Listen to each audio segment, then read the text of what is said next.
And there we go. And now we go.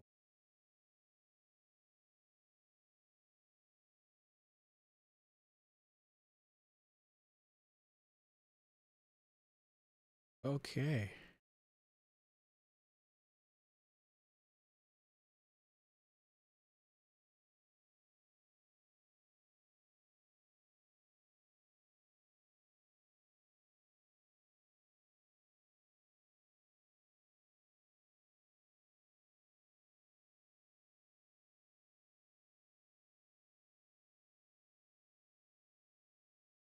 Okay, so here we are.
Can I pop this out? Yes, I can.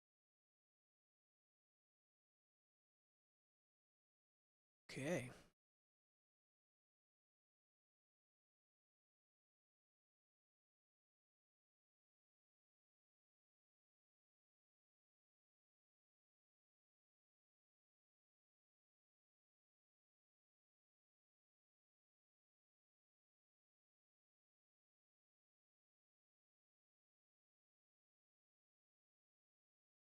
Very good. Okay. So, we're starting the stream here. Welcome, guys. What's going on? Um, this is the V4 stream, and we're going to be talking about gaming news, reacts, politics, drama, and I'll be chatting with chat. You know, if you guys want to chat, and so on and so forth. So, let's get to it. We're just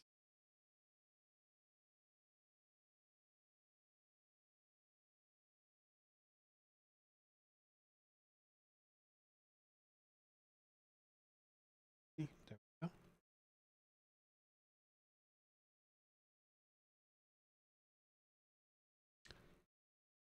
So, move this window over.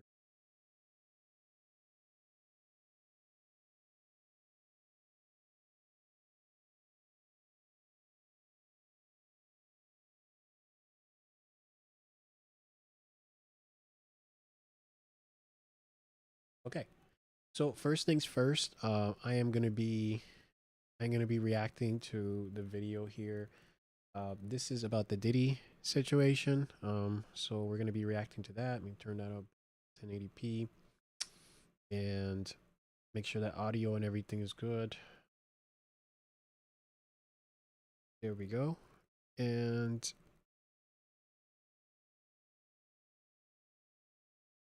okay, let me move this. Actually, I should probably move this here.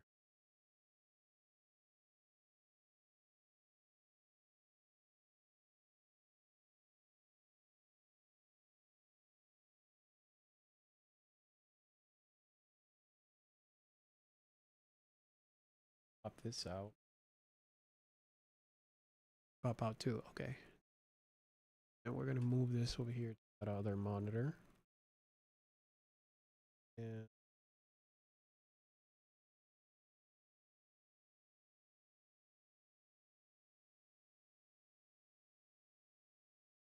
easier to see there. Okay.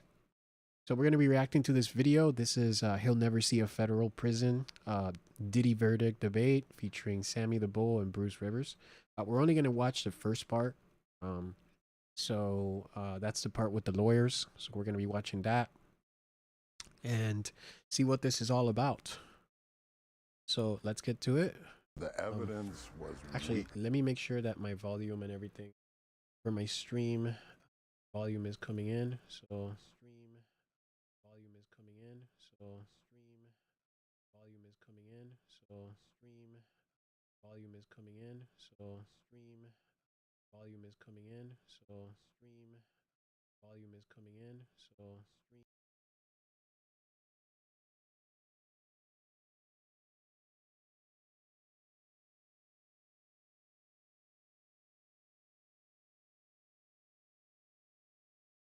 Okay, testing sound.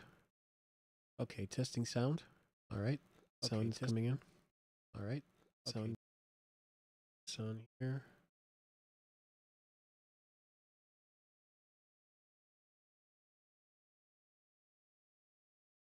YouTube.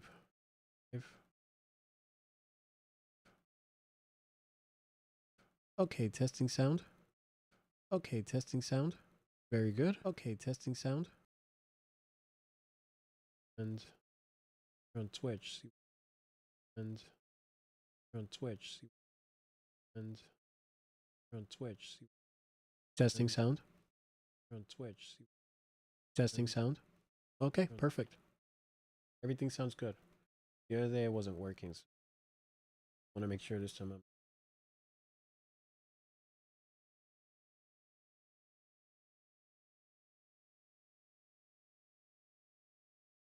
Okay. And we're ready to go. This tab. There we go. Okay. So let's start from the very beginning. The volume set up here. The evidence was weak. It wasn't a strong. Okay. On the start.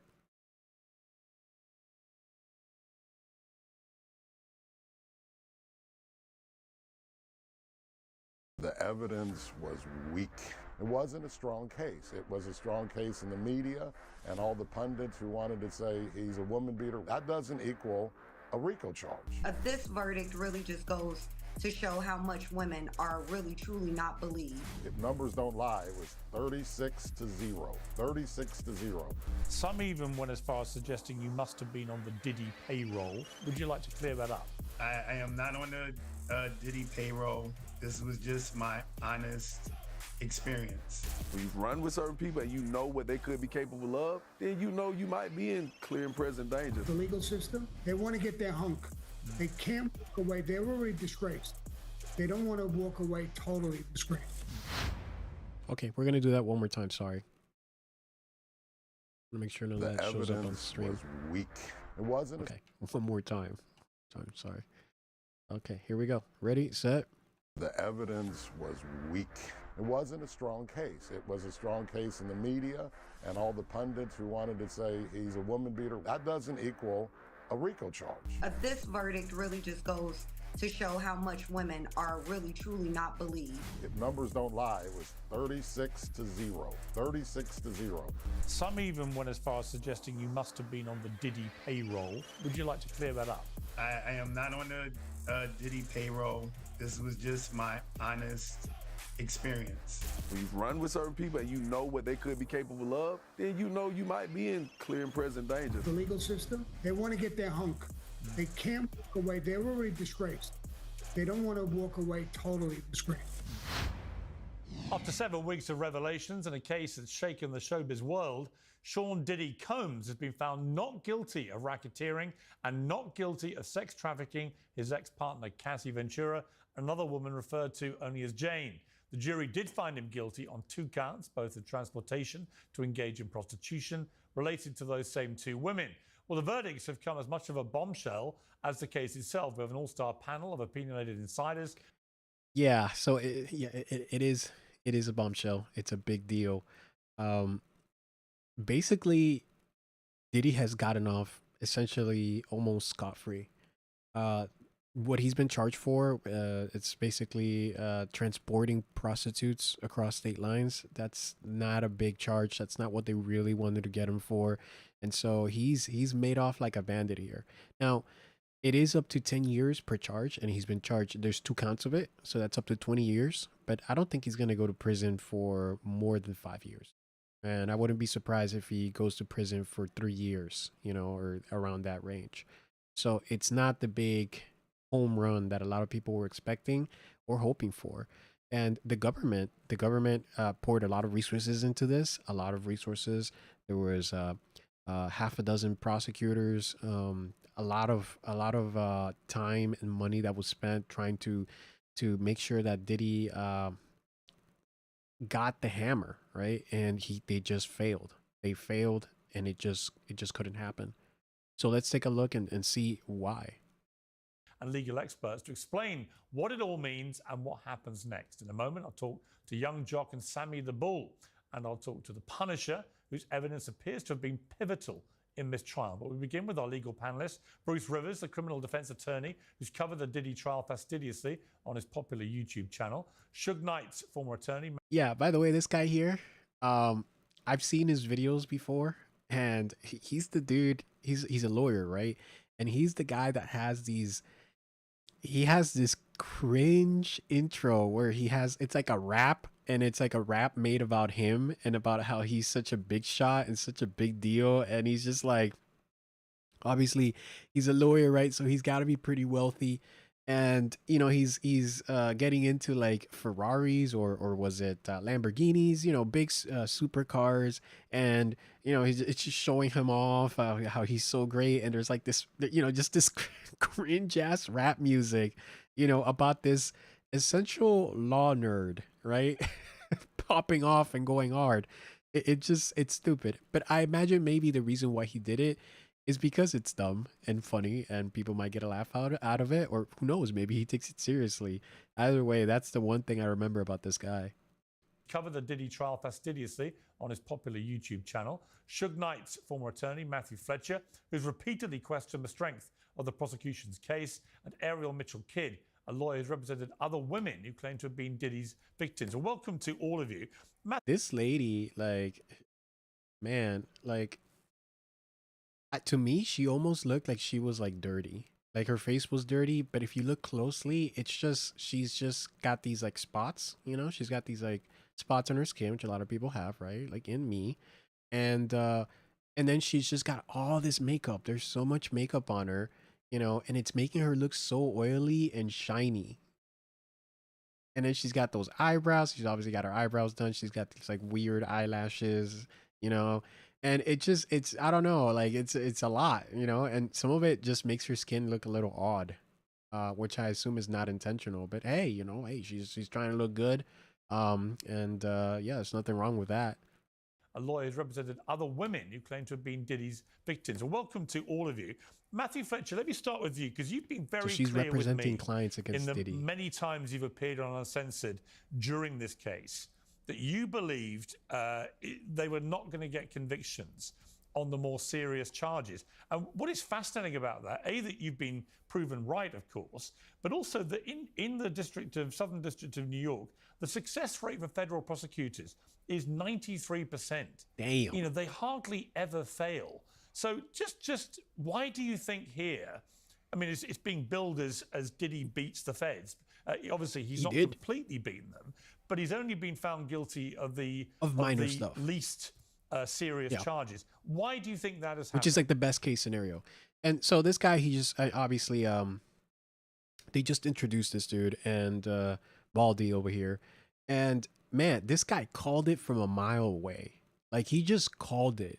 Like he said, hey, they're not going to be able to get him with the big stuff. It's not there's a lot of, like, it's just not going to work out the way people think it is. The media is overhyping this because they think it's a really good narrative. It's a really good story that gets a lot of eyeballs. Obviously stuff like the whole, like, they found like hundreds of bottles of baby oil, and some of the crazy allegations about the stuff that went on in the freak off parties, right? Like that's a hell of a story, right? So the media is going to love this, and they're going to milk this dry. But you know, this guy's the real deal. He has a lot of experience. He's worked in a lot of cases, and he called it. He told it like it was. He said, "Look, it's not gonna happen. There's not gonna be this big slam dunk ruling, and you know, it's just it's not a big deal, right? Like at the end of the day, they just don't have whatever it is they need." And boom, he was 100% right. So that's freaking huge. That is huge. So I'm inclined to believe what he says, considering his track record. Because the evidence was weak. I've said from the very beginning. I've got over 100 jury trials. I did this for 23 years. All I do is trial consulting now. I can spot a bad case a mile away.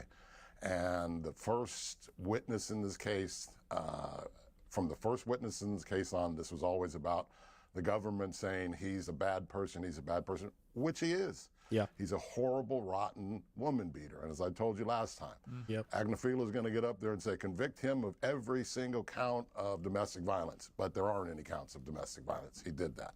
I told you before that they were going to sit there and say that these women enjoyed this. There was no coercion. There was no duress. And to show that one video of what happened years ago. And you can hear that. You can see that bit again. He said basically he's saying these women enjoyed it. They, and I know it sounds silly, right? But they liked it, and they went to the freak-offs because they wanted to go to the freak-offs, not because somebody was pointing a gun to their head and saying, hey, if you don't go to these freak-offs, we're going to kill you, right? Or if you don't go to these freak-offs, we're going to, you know, take all your money or whatever. That's not what was going on. And this guy freaking called it. Like, this is like fucking, what's that guy's name? Nostradamus? I forget the name, but you know what I mean. Like, damn. He told it like it was. That's what they know. Well, let's go ahead sit there and say that these women enjoyed this. There was no coercion. Yeah. There was no duress. And to show that one video of what happened years ago, that's what they built their entire case. And by the way, the video that he's talking about the video of Diddy's ex. Diddy was with this woman for like over 10 years. Her name is Casey. She was one of the people that were testifying against Diddy. And there's this famous video that's come out. I don't know why it took so long for this video to come out, but there's this video where Diddy is at a hotel and he's beating the crap out of Casey. He's just beating the shit out of her. He's like throwing her around. Like at one point she falls on the floor and he like kicks her, you know, just treating her like an animal. And that's one of the things that has been used, you know, that's being claimed like, hey, you know, this guy's not a good guy. But apparently that for whatever reason, you know, it didn't fly. Right? The video just wasn't enough. So you can tell that Diddy's a bad person because he is, right? Like anybody can see that at this point. But, you know, you need to meet a certain standard to go to jail. And it's horrible, but he wasn't charged with that. Racketeering, RICO is meant for particular vices. And those vices don't include shipping in prostitutes. And unfortunately, they don't also include beating your wife or your girlfriend. That's what he was. He's a wife beater or girlfriend beater. He was right. never should have been charged with this. Never close. All the people who were wringing their hands and saying, oh, well, they must have convicted him in four counts. It's not even true. They never believed the word Cassie said. They never believed the word Jane said. That jury wasn't even out. 1 hour of deliberations, they came and said, Judge, we need to throw juror 25 off because he's not deliberating. That told you there was already a group of people together who were willing to go in one direction or the other. That jury deliberated 3 hours, essentially, before they had conviction. So there was already a guy that was like, yeah, I'm not really going to think about this, and I'm not going to try to connect the pieces, and I'm not going to try to like look at the law and see like if this meets the level that it needs to meet for him to be prosecuted. That person was just like, screw it. I know he did it, or we don't know. Maybe he was like, screw it. I know he's not guilty. Right. And they had to kick that guy off. That's crazy.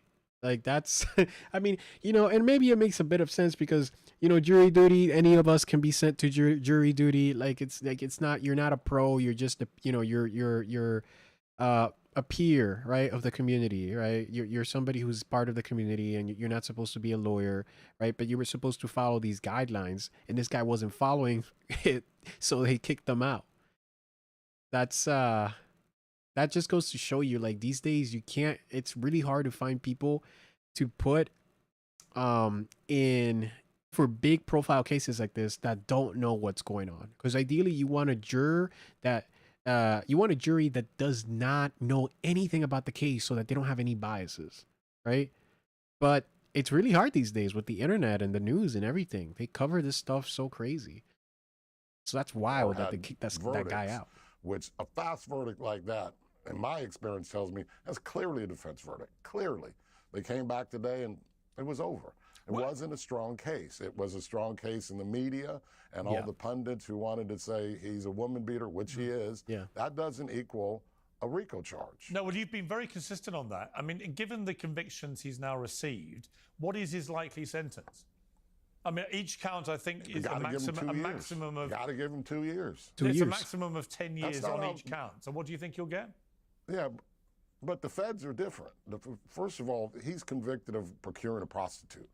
If we're going to start throwing music moguls and billionaires in prison for procuring prostitutes, we're going to need to expand the prisons. We're going to have to get, alligator Alcatraz fired up. But, under the guidelines, he has no criminal records, basically. Alligator Alcatraz. But I mean, he's right. He's right that's what he's saying is it's that essentially, like, this is like, it's a nothing burger, right? Like, oh, transporting a prostitute. You had a prostitute in your car and you moved the prostitute or whatever from point A to point B. Like, I mean, if you're gonna like send somebody for 20 years in prison because they had a prostitute in their car or whatever, and they transported them somewhere, like, imagine how many of these people have had prostitutes, especially because, like, the guy that he was transporting, some of the guys that he was transporting, they were escorts. So an escort, if you don't know, an escort is a high-end prostitute, essentially. And who sees those people? Rich people, right? And who probably pays for those people to be transported, right? Or get them from point A to point B? Rich people do, right? So it's like, you're gonna have to go, you better be sending like half of Hollywood, right? If you're gonna make such a big deal out of this, like 20 years for that, even in my opinion, like, it sounds ridiculous. I'm not a rich person. I don't identify with those people, but it's at the end of the day, you gotta call a spade, and moving a prostitute from point A to point B is just not something that sounds like, to me, that should be a 20-year sentence, even if there's 2 counts. So he should get the minimum sentence, which is 2 years, and they could screw him over and run him bow-legged and do them consecutively. There's no reason for them to do that. I expect at 1 o'clock the judge is going to give him bail. I don't know why they wouldn't. I mean, there's very few people in federal prison right now for these charges, so I would be surprised if he didn't get bail, and he should get the minimum, because that's what they're not going to look at. Beat up Cassie. That's not relevant. No, it's irrelevant. But let me ask you this, on a technical point, can the time... And by the way, they didn't give him bail. He did not get bail. And there were claims that the federal government's like, oh, well, like, he might still be a flight risk. And I'm not sure that I believe that. Like, I feel like Diddy's lawyer essentially the defense has argued, hey, man, it wasn't a big deal. You don't have evidence to prove that, my defendant has done something really bad, right? And if you already successfully argued that, maybe bail would have been better. But obviously it feels like, the government is just kind of like, nah, man, nah, we're not doing this. Even if what they can get them, like, even with what they got them, what they convicted him of is something so minor. That he served in prison, then be removed. Say he gets 2 years to run concurrently on both counts. So he serves 2 years. Would they remove time served, or is that irrelevant? Yeah. The judge can do whatever the judge wants to, but he gets his credit In feds, it's day for day, so he gets $1 for every dollar he put in. So he's 7 months into this already. So if they run him concurrently, he's looking at, you know, probably a 20-month guideline, and you knock off 7, and, you know, there's very real chance that he's not ever going to see a federal prison.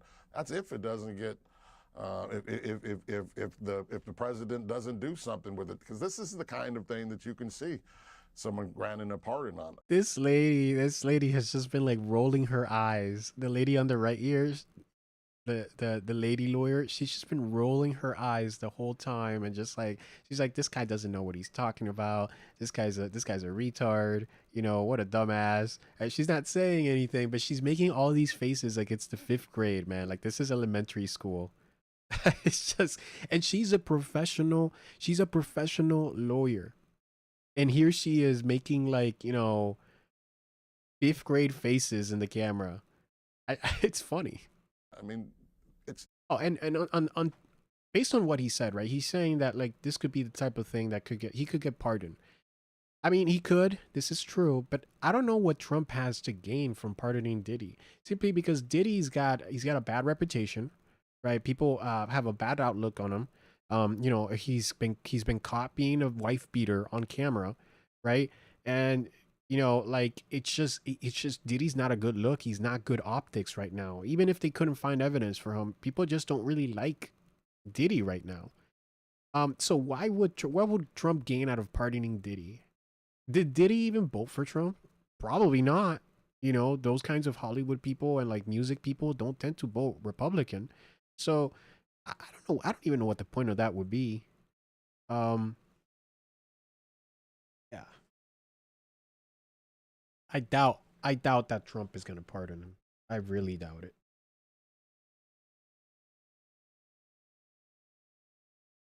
It's the White Slave Trade Act. That's real difficult to sentence somebody on the White Slave Trade Act in 2025, just from, you know, a practical standpoint. Okay. The government failed miserably. Yeah, well, they clearly have. Ariel Mitchell-Kidd.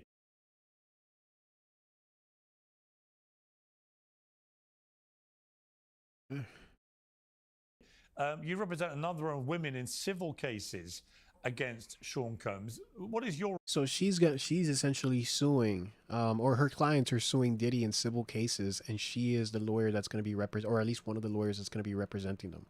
So this lady's out for blood. Reaction to this verdict? Well, I think it's important that we discuss the lack of diversity that was on the prosecution team. Oh my God. That was probably The lack of diversity? Diversity, really? That's the first thing she says? Let's discuss the lack of diversity in the prosecution team? Well, you see, if there would have been like people from, like, you know, if there would have been like an Ethiopian American, and if there would have been like what are those people over there in the North Pole that are like, you know, the Eskimo, if there would have been an Eskimo American, you know, and we should have had some people from the South Pole too, like, oh man, this would have been over. Like, we would have gotten them, like, oh, it would have been so easy. No, man, like the race shouldn't matter. my most concern when I faced them, when I had a hearing for a motion to quash during the grand jury testimony. I was very concerned when I was looking across from me at 6 white women and them not being able to grasp, Oh my God, just exactly how to convey what has occurred to a jury and being able to relate these things to a jury. So she saw 6 white women as the prosecutors, and she's like, oh man, these guys are about to lose because there's white women. They're white. There's no black women there or some shit. Come on. Of course, my clients are very shocked at all of this. I am shocked. I'm actually very shocked at how they were able to reach the transportation aspect, but not the other 2 charges, because one kind of flows with the other. Well, they don't. I mean, the other guy, the Baldy here, just explained exactly how they were able to reach that conclusion, right? Like, he just explained everything. So I mean, were you not paying attention? They really do, they, because the transportation is that you're transporting people illegally across state lines for the purpose of prostitution. But that doesn't mean there's any coercion. And in fact, they have rejected all the charges, which would then lead on to a coercive situation. No sex trafficking. You can't cut me off and let me not finish my statement. Sure. So. Oh shit! You can't cut her off. Reference to, first of all, the bar they have to meet. It's a very, very high bar in criminal court. It is beyond a reasonable doubt. So of course it's clear that he did these things, transporting people for prostitution, the prostitutes, like you just said, the Punisher, who you'll have later, and other men who. So there's this I guess famous Diddy prostitute called the Punisher. Like that's his like trade name, the Punisher. And like I just want you to think how, when you're looking for a prostitute, an escort, right? And you see like a lineup or something on a website or whatever, I don't know, a catalog somewhere, and you see this guy, he's a black guy, and his name is the Punisher. What exactly are people signing up for? Right? Like, I mean, and you know, to be fair, if you look at the stuff that Diddy was engaging in his freak off parties, you know what?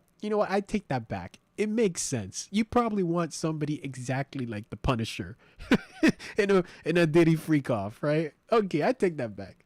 I've said they were transported as well. Diddy probably saw the Punisher and he's just like, I don't even need to hear anymore. Just with that name, just sign him up. Sign him up. As the women who said, the Jane Does who said they were also transported for this reason. However, when we talk about the coercion, I thought the elements were met.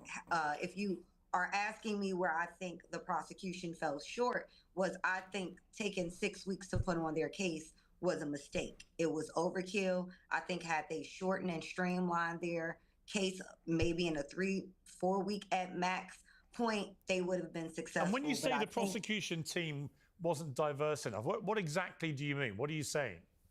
There were 6 white women, so there was not any. I mean, that's a freaking racist statement, dude. Like, I think that's racism. I really do. I think that's racism. Like, because you always have to do, like, you have to do the race. And I'm not big on the whole, like, you know, calling everything making everything race related. But, you know, she went there. You have to do the racism test, which is essentially grab whatever it is that you think is a problem, right? And replace whatever race is being used with black people. If this lady had said, or anybody here, if peers had said, you know, these people, the reason Diddy got away is because the prosecution team was 6 black women. How do you think that would have been received? I know how it would have been received. It would have been all over Twitter. You would have had all the you know, the Twitter snowflakes, you know, complaining, calling out racism, trying to get peers canceled, so on and so forth, because he said the reason Diddy got away is because they had 6 the whole prosecution team was 6 black women. Right? That's I mean, that's essentially a racist comment in today's era. And this lady's getting away with it, but the reason she's getting away with it is because it was 6 white women. That's bullshit. Right? If it's racist to say it's 6 black women, it should be racist to say it's 6 white women, 6 black men, 6 white men, whatever. So I don't buy this at all. I think this lady's a lost soul. She's been browsing Twitter too much. Other voice other than a white woman's voice being heard. There was not a man's voice, a man's perspective of any race, let alone any other race, especially a black voice, considering just how, I don't even know what the word impactful is, not even a good enough word to describe Diddy's, I want to say impact, but that, again, that's not even a good enough word. His chokehold, I'll call it, on the black community. So when I look at like for example, R. Kelly, who, in my opinion, didn't do half as much or a quarter as much as Diddy did. For him to be in jail for 25 years and Diddy to essentially be getting possibly 10 to 20 years, 10 years max on each count, I don't understand it. Tax day has passed, Okay, but for millions of let's skip this here. could it not the IRS? I think what Diddy did Could it was be? more Could it be, egregious, Ariel? and there was more evidence. Could it be, Ariel, that we're just in different times? That when R. Kelly went down, we were still in the kind of full flow of the Me Too movement, the Time's Up campaign. There was That's a true. kind of, real zealous desire to put bad men away for long periods of time, Harvey Weinstein and others, and that the mood has changed somewhat now, and that people listen to the evidence, particularly with Cassie Ventura, where she settled with Diddy for a lot of money, many millions of dollars, had her rent paid. Then she, in all the text messages that were leaked, carried on sending him very loving text messages, talking openly about wanting to do the That's free crazy. cost. The Punisher, who I'm going to interview again a little later in the show, when I interviewed him, he was very persuasive that everything that he was involved in was not only consensual, but Cassie was the one driving it all. She was the one paying him. She was the one organizing everything. Diddy just sat in the corner watching Okay, I mean, them. but let's be for real. Cassie didn't have her own money. So if that was the case, why did her parents need to take out a loan to pay Diddy for that $20,000? But my question is so whether it's not. It's listen, not like I'm not Cassie saying it's had right this or wrong. money I'm just saying. And this was her thing to Okay, do. but Ariel, you're missing my point. I'm not saying whether it's right or wrong. I'm saying, do you feel like there's a different mood now about these cases? I would hate. I was about to say I was trying to get to what your question was, which is, I would hate to think that the application of the law is on the whim of the attitude of the people. It absolutely is. What did this lady not go to law school? Like, don't they teach history in law school? Like, or I mean, to some degree, or some sort of requirement. Like, because like this is exactly how it works, right? And this is how it's always worked. It is up to the whims of the people, right? Like, there's a law. There was some state that had a law that like women, couldn't ride like certain motor equipment because they were women, right? And that law was upheld because back in the day, women really couldn't do that, and everybody was cool with it. Like generally, society was like, yeah, no, this is fine, right? And then at some point, attitudes changed. And you know what happened to that law? That law is still there. Nobody's bothered to take that law off. But what's different now is that the government is not enforcing that law at all. Because everybody knows, like, there's no women obviously drive cars. We're okay with that. Women can vote. Women can do all these things now, right? That's just Western society. That's American society. That's how it is now. And so we're not. I mean, we know that this old law here from the 1800s or whatever is here, but we're just not going to enforce it because we don't think this really represents the people now. And how the people believe the law should be applied. That right there is a perfect example. And you see this time and time again. Here's another one, right? Why do you think that the Democrats and the Republicans fight so hard to get their judges in, right? To get a judge, obviously judges don't have like, you don't see like a federal judge and like that judge is part of the Republican Party or part of the Democratic Party. That's not how that works, right? But what Republicans and Democrats do is that they look at the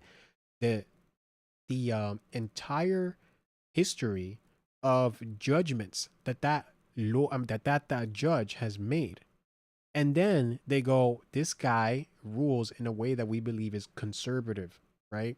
And so we like the way that this guy rules on all these cases, and we think this guy will be great as a federal judge, or we think this guy would be great as a Supreme Court justice, right? And that's exactly what happened. If you look at the Supreme Court justices that Trump has nominated, they're all very conservative in their rulings. They're not affiliated with the Republican Party because they're judges. They just do their own thing. But it doesn't matter. Everybody's biased. Everybody has their own way of doing things. This lady is delusional for saying this. Let's repeat this again. It's so stupid. about to say I was trying to get to what your question was, which is I would hate to think that the application of the law is on the whim of the attitude of the people.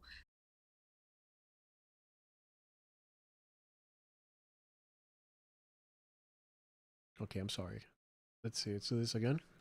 Do you feel like there's a different mood now about these cases? I was about to say I was trying to get to what your question was, which is I would hate to think that the application of the law is on the whim of the attitude of the people. What a naive, what a stupid comment. What a naive statement. And this lady is a somebody who went to law school, you know, somebody who's an actual professional lawyer, and she's spouting bullshit like this. Like, how do you not believe that? That is literally reality. That's literally how it works. This is why the Democrats were losing their minds over the Supreme Court justices that Trump selected, because those Supreme Court justices were going to interpret the law in a way that is beneficial, or at least that Trump and Republicans interpret to be more beneficial to the Republican Party. Not because those judges have an allegiance to the Republican Party, but because their style of ruling, right? The way that they interpret the Constitution is more in line with conservative values. So, I don't know what this lady's smoking, but it must be some good shit. Implying that because the wind has changed, there's an inappropriate application of law, and I would hate to think that we live in a society where that is occurring. Okay, Bruce Rivers. Well, you can hate to think it all you want, but that's reality. It is what it is. This is the world we live in. This is human nature. This is how humans behave. And just because you're ignorant about it doesn't change that it is actual reality. But this is actually how everything works. You can be completely ignorant about it. Like people back in the cave days, when we lived in caves, were ignorant about, you know, the rest of the universe, about our solar system, about galaxies. They didn't know that any of that stuff existed. But guess what? That stuff existed long before we were even apes. Long before apes even existed in the planet. Long before life existed in this planet. You don't have to be knowledgeable for it to be real. Reality just continues, regardless, irrespective of your input. I mean, you were very confident that he was going to go down to prison for the rest of his natural life. That is clearly not going to happen. So how do you feel about this verdict? Well, I think the case... This guy just got called out. You were very confident that he was going to go to prison for the rest of his life. And this, essentially, Diddy has gotten off pretty much scot-free. How do you reconcile that, Mr. Rap Lawyer? was overcharged to begin with. And what the defense did in this case, they really focused on the free will of Cassie Ventura. When you have somebody that's a hanger-on, somebody that is getting something out of this, as opposed to somebody who's being forced into something, you know, that's where I think the defense really won the day. And, you know, I was going basically on the sensationalistic nature of the conduct, because it really is bad. But when you really apply, I just tried one of these. I mean, so you said that he was going to go to jail for the rest of his life because it was really sensational? And you were wrong? What kind of excuse is that? RICO cases here in Minneapolis on a gang case about a month and a half ago. And it's really easy to prove. But the thing about it is here, the court can use some of this acquitted conduct in sentencing. And so it's the final chapter hasn't been written. You know, I know he may still get a substantial prison sentence, you think? Not for life. He could. The average person wouldn't, but the average person doesn't have all this other conduct. You know that. You know. But how much of that is relevant to what a judge may decide should be a sentence? I mean, I don't think this judge is going to. I mean, the judge, for example, can't bring in the appalling beating video because the statute of limitations is over for that, right? It's not even relevant legally. Oh, sure it is. See, so that's the thing, is that the beating video of Cassie getting her ass whooped at that hotel where like Diddy's like wearing a towel, only a towel, and he's just running around and beating her with like his right arm, and kicking her while she's on the floor. That's past the statute of limitations. That's old, so they can't do anything about that. So that explains why, you know, like they try to keep using this, but it's like they can't really charge him for it. All the conduct of Diddy throughout this whole thing is relevant. You know, the judge will take into consideration the whole picture of Diddy, not just the offense for which he's charged. You know, he's got what I think he's like 7 months in or something like that. So if you just look at the low end of the guidelines, he's almost got that served. And so a judge may say, this is not what the message I want to send to the public. You know, and the judge very may well, he could sentence him consecutively. I doubt that he's going to, but hasn't the jury, look, I mean, isn't the bottom line here that the jury seems to have concluded, and we may hear from some jurors, but, you know, I've just seen a statement from Cassie Ventura's lawyer, Doug Wigdor. He says, we're just pleased that he still faces substantial jail time, although that remains to be seen. By coming forward with her experience, Cassie's left an indelible mark on both the entertainment industry and the fight for justice.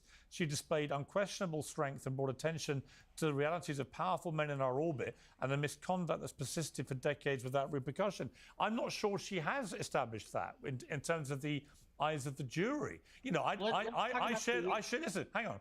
I share the general view that video of Diddy beating her up in the hotel corridor was disgusting. He's clearly an appalling woman beater. However, that's not what he was charged with. And in terms of the charges, it just seems to me... Honest, some truth to that, but they could have decided the RICO... Consensual. There's some truth to that, but they could have decided the RICO on the fact that there wasn't... To me, what he was charged with. And in terms of the charges, it just seems to me they didn't establish that any of this was non-consensual. There's some truth to that, but they could have decided the RICO on the fact that there wasn't an enterprise. I mean, they could have just, we don't know why they acquitted on the RICO. On the sex trafficking, you know, it has to be forced part of coercion, but they could have acquitted on something else. It's pretty, and I think one of the things, like you said, Pierce, is that they really focused on the free will, and they had plenty of evidence to back that up. You know, all the text messages saying, I can't wait for the freak off, you know? Right. I mean, but I found, listen, as somebody, you know, just looking at it with a journalist eye, I found that pretty persuasive for the defense. You know, and again, I think it comes back. I mean, I'll bring Matthew back in here. The reason I mentioned the changing mood really about these kind of stories is that I think that people have become a little bit more cynical about cases where women have stayed in touch with the alleged abuser in a very loving and apparently very consensual way for a long period after the abuse is said to have happened. And then you add in the fact that there was a big settlement and Cassie took all that money and so on and so on. You know, I think when you put it all together, a lot of people may feel differently now than they would have done, you know, in 2019, 2020. Now, first of all, R. Kelly got convicted because he was screwing kids. That's the big difference. To equate R. Kelly... Yeah. And it is true that the mood has changed. Despite whatever the lady over here wants to say, you know, like, it is true. The mood has changed, and that influences how people think about these things. There was a certain zeal during the Me Too movement of, like, it was sort of like, I don't know, like, it was like women striking back, right? Obviously not every woman, but there was a zeal, a sort of vengeance, right, for the perceived injustices, and some of those injustices were real, right? That, you know, some of the stuff that was going on in Hollywood and elsewhere, and people back then were very, there was almost like this mob mentality of like, hey, we just need to like round all these people up and like, you know, send them to prison. And people were very quick to believe people. There was that saying that came out from that time that was like, how's it go? Believe all women, which is ridiculous because it's like, why can't you believe all men, but you have to believe all women? Both men and women are humans, and humans lie. The lying is like a biological thing. It is within humans on a biological level. You could put kids, right, in an island that don't know how to talk, right? And I don't know, put them in a safe place somewhere and give them food or something. And they will grow up to develop their own language, right? Because that's something that humans do, right? And they will learn to utilize that language in different ways, including the very obvious, tactful uh, thing that we call lying. They will just say, "Oh, well, somebody asked them something, and it's not beneficial for them to say the truth. They'll just lie." Right? This is something that humans do at a biological level. Um, and so the idea that you're gonna believe all women, you're gonna sit here and you're gonna believe all women, regardless of the circumstances, regardless of the evidence or lack of, is absolutely ridiculous. It is so stupid and naive. It is like this is like something like that would have you would hear, like, you would read a history book and hear like, oh yeah, people back in like the pre-Mesopotamia days, they had there's this one tribe that had this rule that was, yeah, believe all women because women don't lie. And you'd go, yeah, that sounds like something they do back in the year, 6000 BC or some shit. Like, this isn't 6000 BC. Okay? People need to wake up. Women lie. Get over it. With Puff, it's wrong and it's silly and it's almost it's nonsensical. R. Kelly was guilty of screwing around with kids. No time 50 years ago or 50 years from now will that be okay. This was a bad case. No one believed Cassie. Here's all. Look at the lady. Look at her. She's just making all these faces. She's like, "No, you're wrong. Diddy is the same as R. Kelly. Like the freak offs are the same thing as like messing with kids or whatever."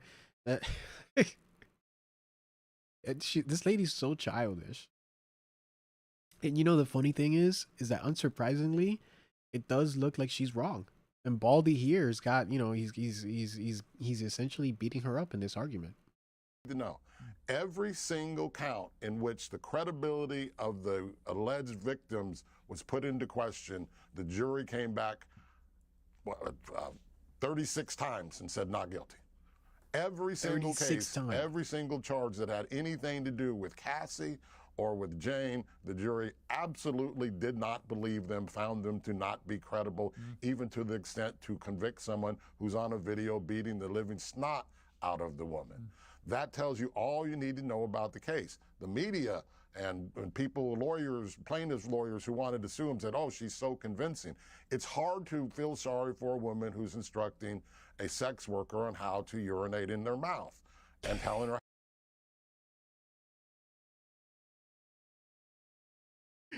Oh my God. Can we hear that again? Plaintiffs' lawyers who wanted to sue him said, oh, she's so convincing. It's hard to feel sorry for a woman who's instructing a sex worker on how to urinate in their mouth and telling her how to do it. And the Punisher, who I think is just an... I mean, you can't argue with that. You can't argue with that. Man, these parties were wild. Absolute star. Explain this in to such a point of view. I would throw my hands up because I literally go, I don't know. You can't have better testimony than that, other than when Jane said she thought that P. Diddy was a cuckold. And if the prosecution... She called Diddy a cuck, which, I mean, man, 2025 is such a great year. Diddy got called a cuck in court, officially. You know how they have those people that like they record everything that happens in court, like they like write everything down, all the testimony, everything that's said. Like somebody wrote down that one of the people testified that Diddy's a cuck. You can't make this shit up. And by the way, from the stuff that we've heard, I mean, like, this is the guy that, like, wanted, like, Cassie was Diddy's woman, right? And he's having, like, Cassie's, like, instructing a prostitute to, like, pee on her, right? To pee in, like, her mouth. And Diddy's right there watching. Diddy's essentially the guy in, like, the meme like the adult movie meme where there's like a guy. It's a regular guy and he has a wife, and there's a black guy, and the black guy is having sex with his wife, and he's just there, like the husband is just there. He's not part of the sexual act. He's just sitting there in his chair watching, and he's enjoying every second. That's Diddy. That's Diddy. That's a cuck. If they didn't think they had to do it, the defense didn't think they had to do it, they could have called, any head of the human sexuality department and said, tell us about the swingers lifestyle, tell us about water games, tell us about this, put on the videos. That's clearly what it was. We don't have to guess because the jury has told us they believed what the defense team put out there. And Tenny Garagos from the very beginning set the stage for this, the tenor. This is all consensual. It's nothing coerced. And the jury believed every single word of it. Yeah. The 2 convictions are just based upon plane tickets and receipts. That's all. It literally didn't need any testimony from any of the 2 alleged victims. And I don't know why we're calling them, other than the videotape. In this case, they were found not to be victims. They were found to be incredible witnesses, and the evidence from their own mouths and their own fingertips and their own text messages proved that they shouldn't be believed, and the jury obliged them and didn't believe a word they said. Yes, true. Ariel, in terms of the women you represent with civil actions against Sean Combs, how much will this verdict affect those? I mean, does it make it more difficult now to win a civil case? Before I get into that, I want to just address this verdict really just goes to show how much women are really truly not believed. What if they're not telling the truth? Exactly. Believed. What if they're not telling the truth? Yeah, what if they're not telling the truth? Like, what is it with this idea that women are like, like these innocent, like 3-year-olds who can't lie? Right? And I don't even know if 3-year-olds can lie. Maybe they can lie too. I don't know. So like women are grown adults. Like, have you seen all the shit, all the drama that women get into where they start getting into like these cat fights and they start talking shit about each other and starting all these rumors and like destroying each other's lives? You think that's honesty? You think those rumors are real? Like, come on.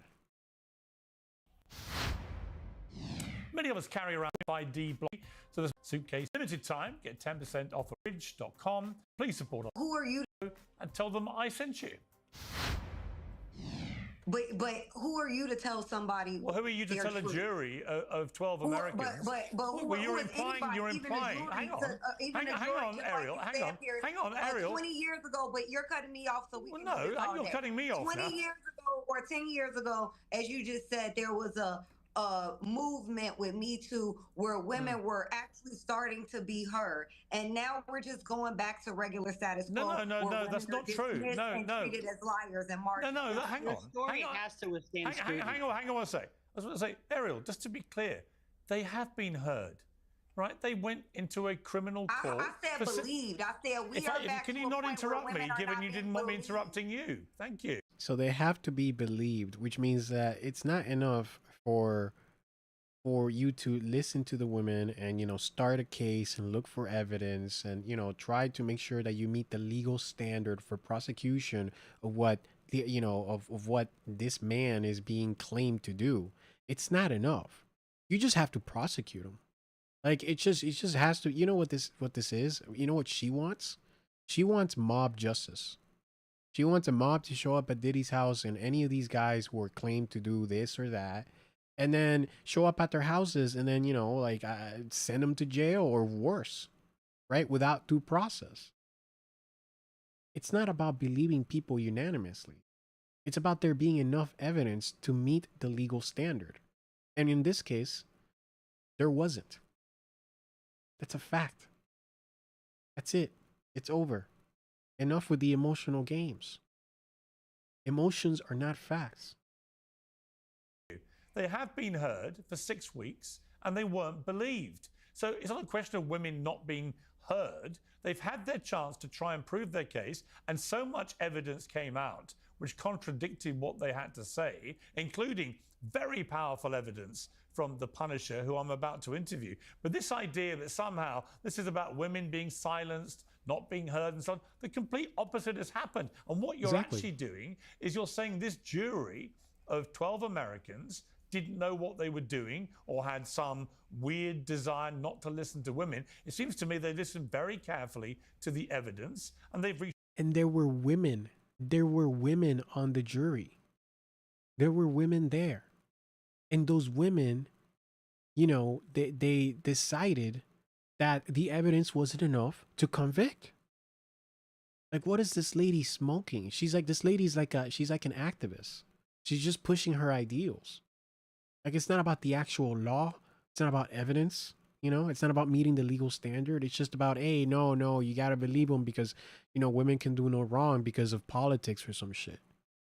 A conclusion, they didn't believe these women. And you know what, Ariel? Sometimes women lie. Exactly. I'm not saying, but okay, who's that's exactly saying that it. People lie, women or men. Men lie, women lie, numbers don't. That's what I've been saying the whole time. It's like and you think she's making the connections, right? You think she's making the connections. She's like, yeah, people lie, women lie, men lie, women are people, so they lie. Exactly. Which is why you need evidence and you need to meet the legal standard. Exactly. But you know, she's not going to say that. She's not going to admit. She's not going to say that, you know, hey, you know, I guess there wasn't enough evidence or this or that. No, she's just going to double down because that's what these people always do. They double down. So we all know that. So why are you saying it's a throwback to when women weren't believed? Women are not being believed. So there were 8 men on a jury. What did I tell you? What did I tell you? And you just know, because if she understood that women are and men are people and people lie, she wouldn't have been spouting this believe all women and believe women and women weren't believed and whatever.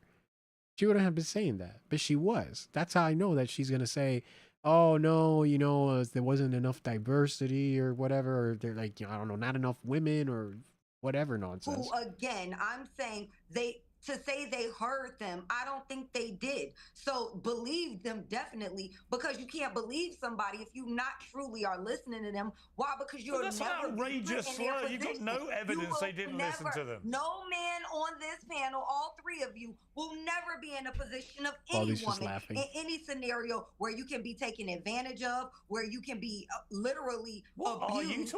That's not true. That's not true. Men are not gods. All right, men can be taken to men. Just look at all of history. I mean, just look at many places. I mean, look at those poor people that have gotten bombed in, you know, in Gaza and Israel and Iran. All those people have been bombed, right? And there's a lot of men there, right? And those men probably, there's a lot of civilians there who didn't do anything. And so you don't think that's them being taken advantage of? You don't think that's them getting bamboozled by another force? Guess what? Men can get bamboozled too. Men can get violated. They can be raped. They can be killed. They can be abused. Men are not all powerful and all equal. Haven't you ever heard the saying, there's always a bigger fish? Well, guess what? If there's a bigger fish than you, that fish can eat you. This lady is, and I hate to say this, but it's true. This lady is racist and sexist. And the reason why I think that that's those 2 statements are very impactful is because she is exactly the kind of person to call other people racist and sexist, even when they aren't. She is actually a hypocrite. She is what she demonizes. And then not be heard and be believed after the fact. So I'm just saying there are 3 men who will, and 8 men on that jury who will never know what it's like. And instead of trying to understand the position that a woman could be in, and a woman like Cassie and a woman like the other Jane Does who testified in this matter, they completely disregarded it. No, so, they didn't. They didn't disregard it. They didn't believe it. I'll circle back to your question. They didn't believe it. And what you're doing, you're basically saying no man can ever be on a jury fairly in a case like this. There's no evidence to suggest that whatsoever. The evidence was the no evidence man. on the evidence. No man. I said no Ariel. No, she didn't say no man. She says no man that doesn't agree with her can't ever, you know, do the right thing in the jury. Can't ever be in a jury like this. right? You just need a man that's gonna say guilty. If she thinks the verdict should be guilty, she just needs a man to say guilty. That's it. That's the right man. The man who doesn't ask questions, doesn't look at the evidence, doesn't deliberate, like that guy they kicked out of this very jury, doesn't deliberate. Nope, he just says guilty, and he's guilty because I believe all women and I don't turn on my brain. I'm not a skeptic at all. I am extremely naive and I would just believe anything they say because women are 3-year-olds. That's what she wants. Ariel, on the evidence that was presented, if I'd been on that jury, I'd have come to the same conclusion. A man, I would assume a man would. Actually, So most women, for you to say that most there's women I know, nothing- most women I know, Baldy's just like, he's just laughing his ass off. who studied. Actually, So most for women, you to say that most there's women I know, nothing- most women I know who studied the evidence properly also reached that conclusion. And it's Yeah. some- Yeah, and the women, and guess what? The women that were in the jury also reached that conclusion. So it's like, this lady just lost. She's like, she's fighting against everybody and losing. men I talk to who reach the opposite. So I'm not saying any men or all men because every person is different. But what I'm saying is men in general who don't, the men who I know who do understand had women who experienced that like their mothers. So they experience that in tandem with their mothers. So they have a better understanding of how abuse works, how the cycle of abuse works, how women typically go back to their abusers. But outside of that, you asked me about how did this affect my clients and our cases moving forward. It does not. This case had no effect and would have no effect. We have our own bars that we need to meet in terms of the preponderance of the evidence that we need to reach in our cases. And we are also glad, just in the same voice with Mrs. Ventura, that Diddy will be going to jail. He has skirted, and for there to be this assertion that Diddy has been this law-abiding citizen who hasn't been through this multiple times before, this is really just It's not that Diddy is a law-abiding citizen. It's not about that. It's just that people don't have eyeballs on what Diddy does and thinks at all times. They don't have that for anybody. And so what they need is evidence to prove that he broke the law. That's what they need. And guess what they didn't have in this trial? Enough evidence. That's it. That's where it starts and that's where it ends. Only time he got caught up. So I think all of that will affect him, and we are very happy to see him be convicted. And to be fair to the lady lawyer, to be fair to Ariel here, civil cases do not have the same, do not have the same level of standards that criminal cases do. So it's easier to kind of finagle your way into a victory in a civil case, right? And the consequences are not the same. You're not going to go to jail because it's a civil case. So that's something that's beneficial for her. We are very happy to see what type of jail time he faces, and we are more excited to litigate our cases against him. Okay, final word to you, Bruce, just quickly. The women's cases were heard. They had to withstand scrutiny. The jury, that included women, were unanimous in their rejection of their story. Simple as that. And he is going to get some significant prison time, and he's already done significant jail time. So, hopefully he engages in other behavior not so risky. Yeah, I agree. Panel, thank you all. If numbers don't lie, it's 30. Let me say it's this. If numbers don't lie, it was 36-0. 36-0. In the counts in which the women jurors and the male jurors were asked, do you Here come the faces. believe what Cassie and Jane Doe say? 36-0 said we do not believe him. Yep. Numbers don't lie. Pretty overwhelming, you might think. Can't. This guy, Baldy, has roasted this woman. The whole video has just been Baldy roasting the Karen over here on the right. And you can't put it any better than that. Numbers don't lie. She said numbers don't lie. He called her out and said, yeah, numbers don't lie. 36-0. That's why Diddy walked. Well, not walked, but, that's why he didn't get convicted for those charges. Simple as. Thank you all very much. I appreciate it. Well, Young Jock and Sammy DeBull are coming up momentarily, but I'm going to bring in a man whose testimony in the trial may have been a game changer. Male escort Sheree Hayes, known as the Punisher, was caught by the prosecution. As he later explained on Uncensored, it may have been more helpful to the defense. Get any cues, didn't have any thing that would lead me to believe in the moment that she was under any duress or any force scenario. It was presented to me that this was something that she wanted to create for her husband. Well, Sheree Hayes rejoins me now. Welcome back to Uncensored, Sheree. So this is the male escort, the Punisher, the legendary Punisher, in the flesh. I really felt after the interview that we did, which followed you giving evidence, that you were a very powerful cog, I think, in the wheel for the defense of Diddy, because you spoke very openly, very honestly, I felt, and you made it crystal clear that from everything you had observed over 18 months, 2 years, you've never seen anything which you felt was non-consensual. And it seems that has been the conclusion that the jury has reached, not that women were not taken across state lines, which is obviously illegal if they're prostitutes, but that, men as well, but that actually that is the only thing which was wrong here, that actually there was no coercion or trafficking or people being made to do things against their will. Yeah, I mean, that was my experience. Me taking a stand, I wanted to just be completely honest with the facts of what went on. And, Yeah, and this goes into the whole willpower argument. There's this argument, the whole willpower thing was argued a lot in this case. And essentially it's the idea that like Cassie, she's claiming these things, but you have all this evidence showing that she's willingly going back. She's not being forced. She's not being, nobody's putting a gun to her head, etc. Right? And then it's the same thing with the prostitutes that were there, with the other women that were there.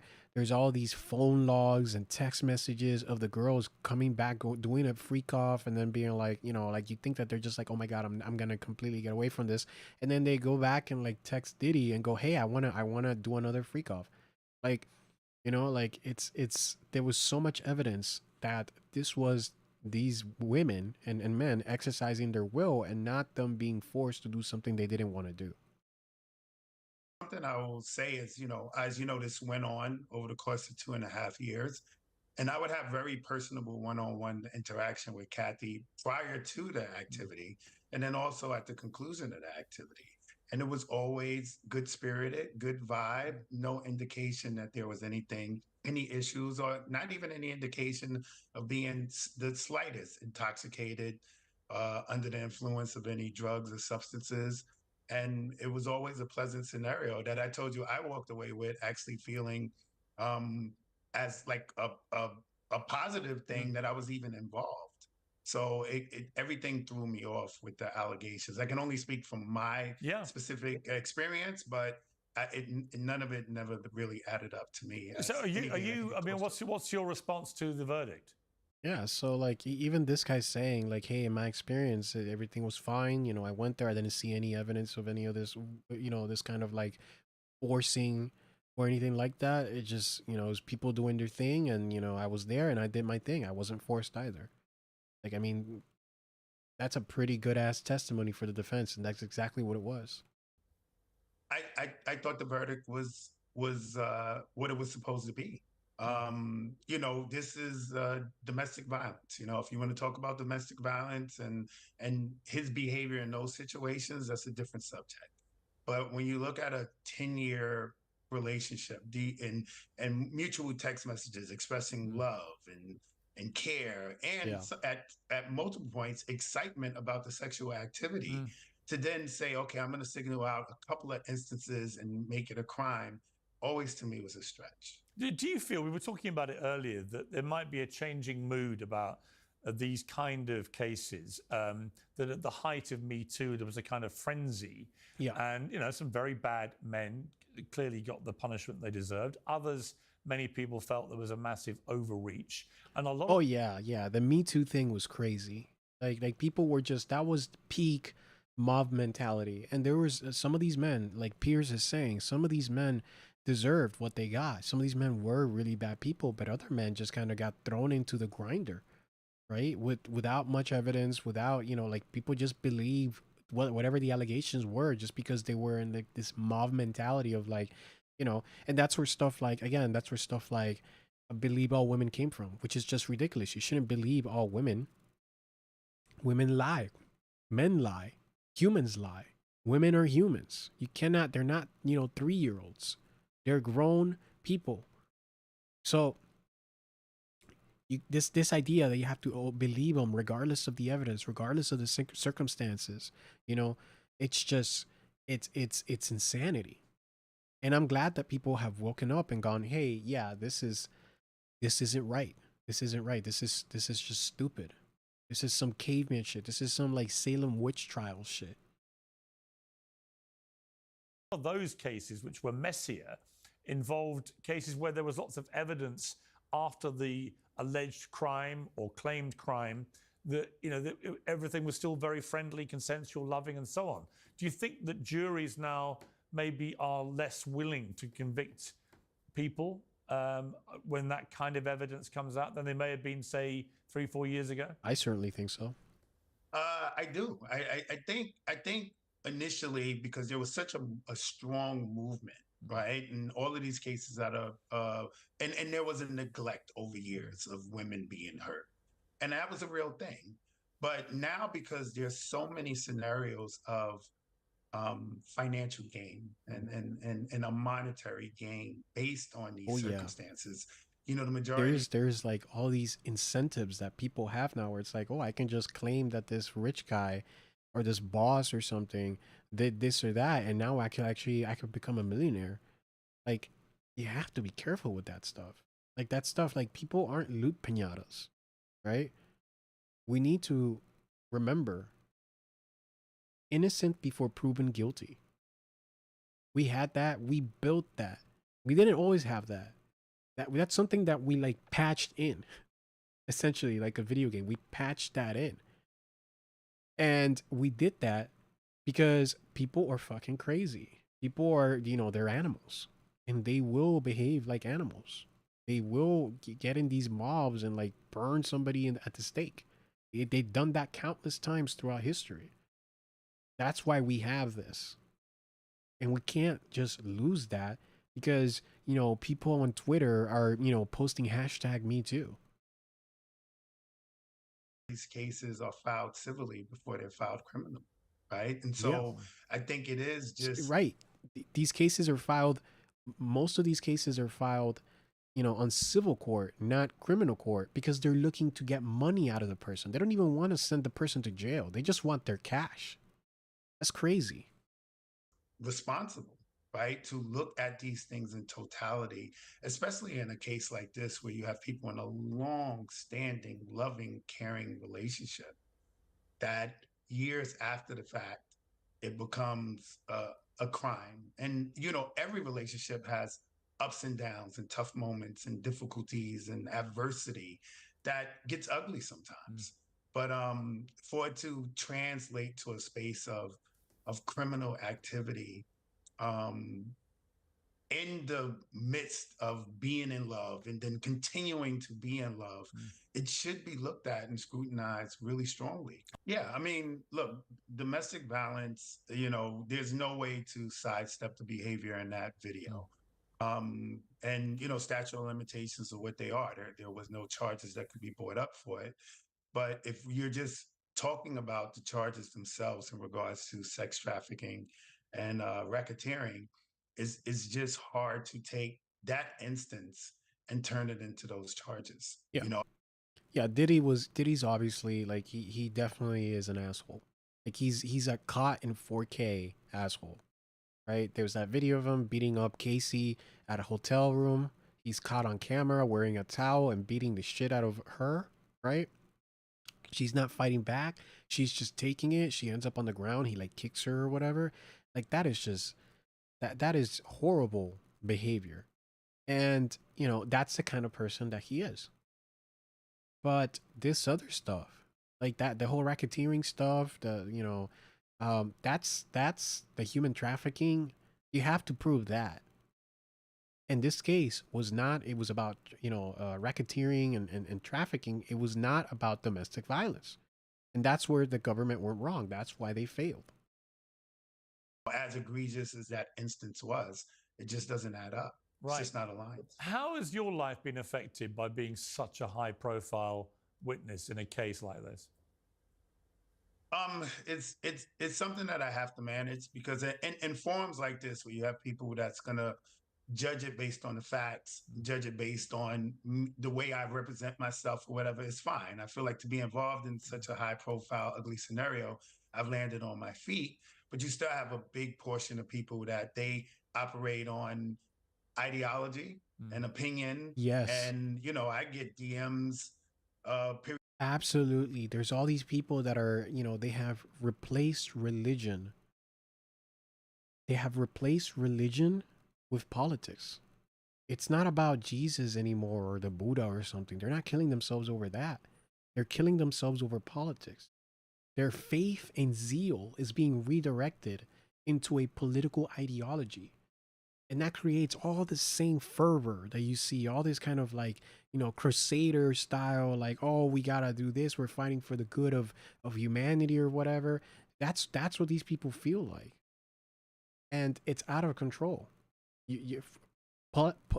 Politics, political opinions are just that. Political opinions are just that. Opinions. And these people don't understand that. They think they think that they're in the right side of the universe. They think the universe itself, right, is like, yeah, bro, you got the one, that's the one, your one specific political view is the political view that's right, and everybody else is wrong.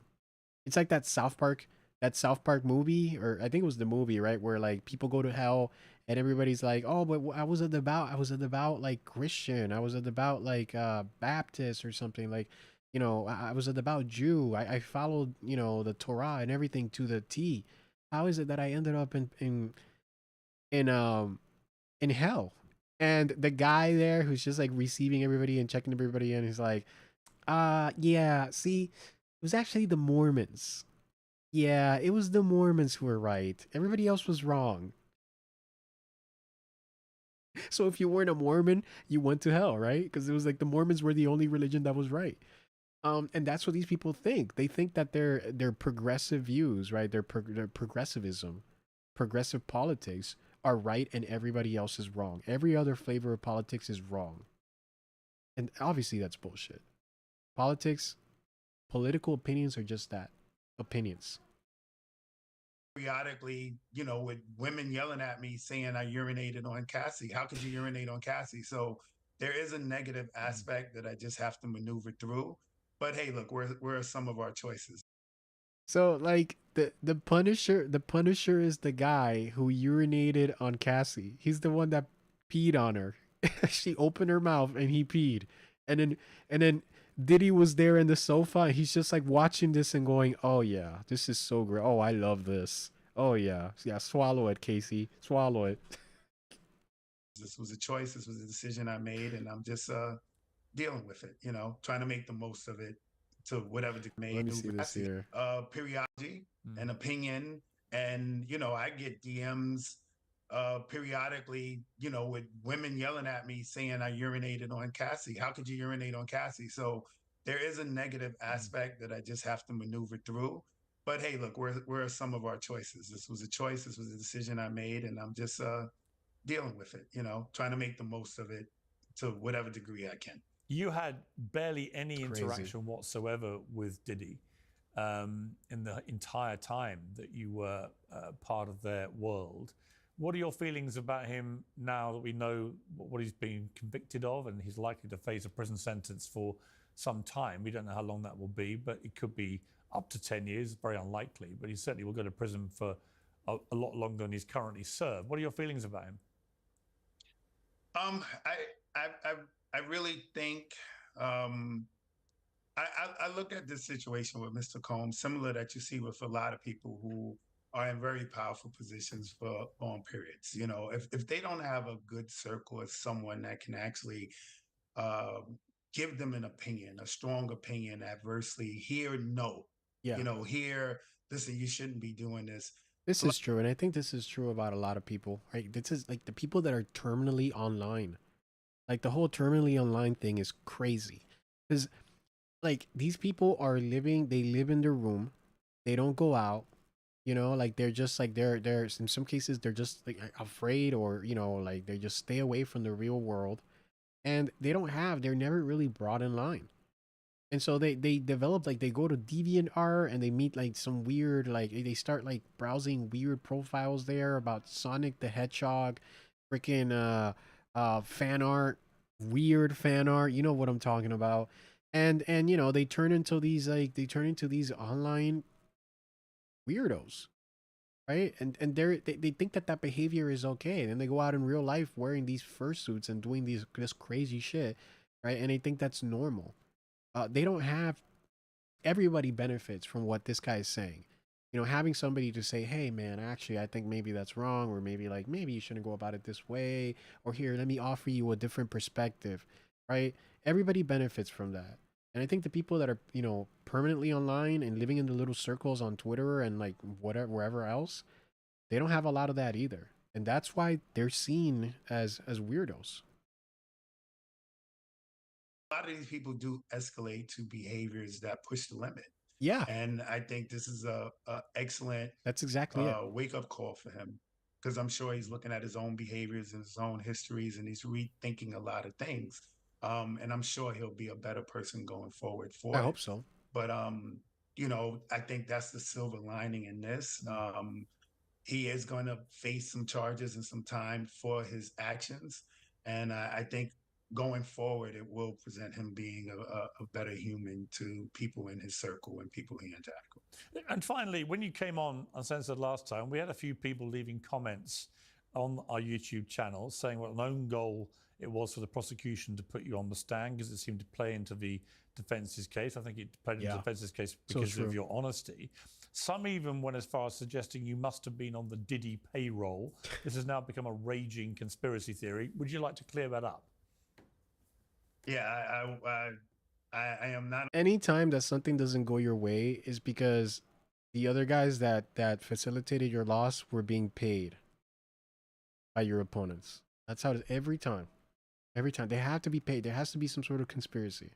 On the Diddy payroll, this was just my honest experience. And as much as getting caught up into the hype, which some people do, and they like to exaggerate scenarios and exaggerate circumstances, I just stayed true to the facts.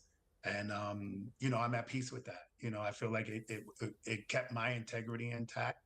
And I hope that all sides, the victims, Mr. Combs, everybody sees that that's exactly what I did, and it just stops there. But no briefcase dropped to me in the parking lot. Yeah, this guy seems so humble, honestly. Like I can see why he was so effective when he testified. Like he just seems like a, you know, hey, obviously he's an escort and this and that, but like, hey, you know, like he's just telling it like it is. Sure, it's great to have you back on Uncensored. I thought it was a very powerful interview last time, and you influenced my thinking about this case very strongly with what you said in that interview and with what you said on the stand under oath. So I think you were a very important, as I say, cog in the wheel, actually, almost by default in Diddy's defense, because of course you were a witness for the prosecution. But I appreciate you coming on. Thank you very much. Always a pleasure, man. Thank you for having me. Good to see you.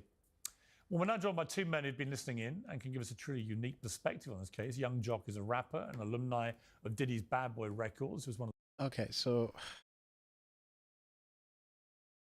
this here, okay, yeah, we can watch that. We can watch this too. Case. Young Jock is a rapper and alumni of Diddy. Listening in. Always a pleasure, man. Thank you for having me. Good to see you. Well, we're now joined by two men who've been listening in and can give us a truly unique perspective on this case. Young Jock is a rapper and alumni of Diddy's Bad Boy Records, who was one of the first to see Diddy's abusive behavior towards Cassie Ventura. Wow. And Salvatore Gravano, better known as Sammy the Bull, a former underboss in the Gambino crime family. Who knows Holy shit! So this guy's an organized, like this guy's a fucking mafia leader. Look at him. He's even dressed for the part, man. That's so cool. about RICO They brought a cases freaking mafia probably leader, any man mafia alive. boss. Well, welcome to both of you, both making your uncensored debuts. I appreciate it. Young Jock, let me just get your reaction, first of all, to this verdict. I kind of felt that it could play out in this way.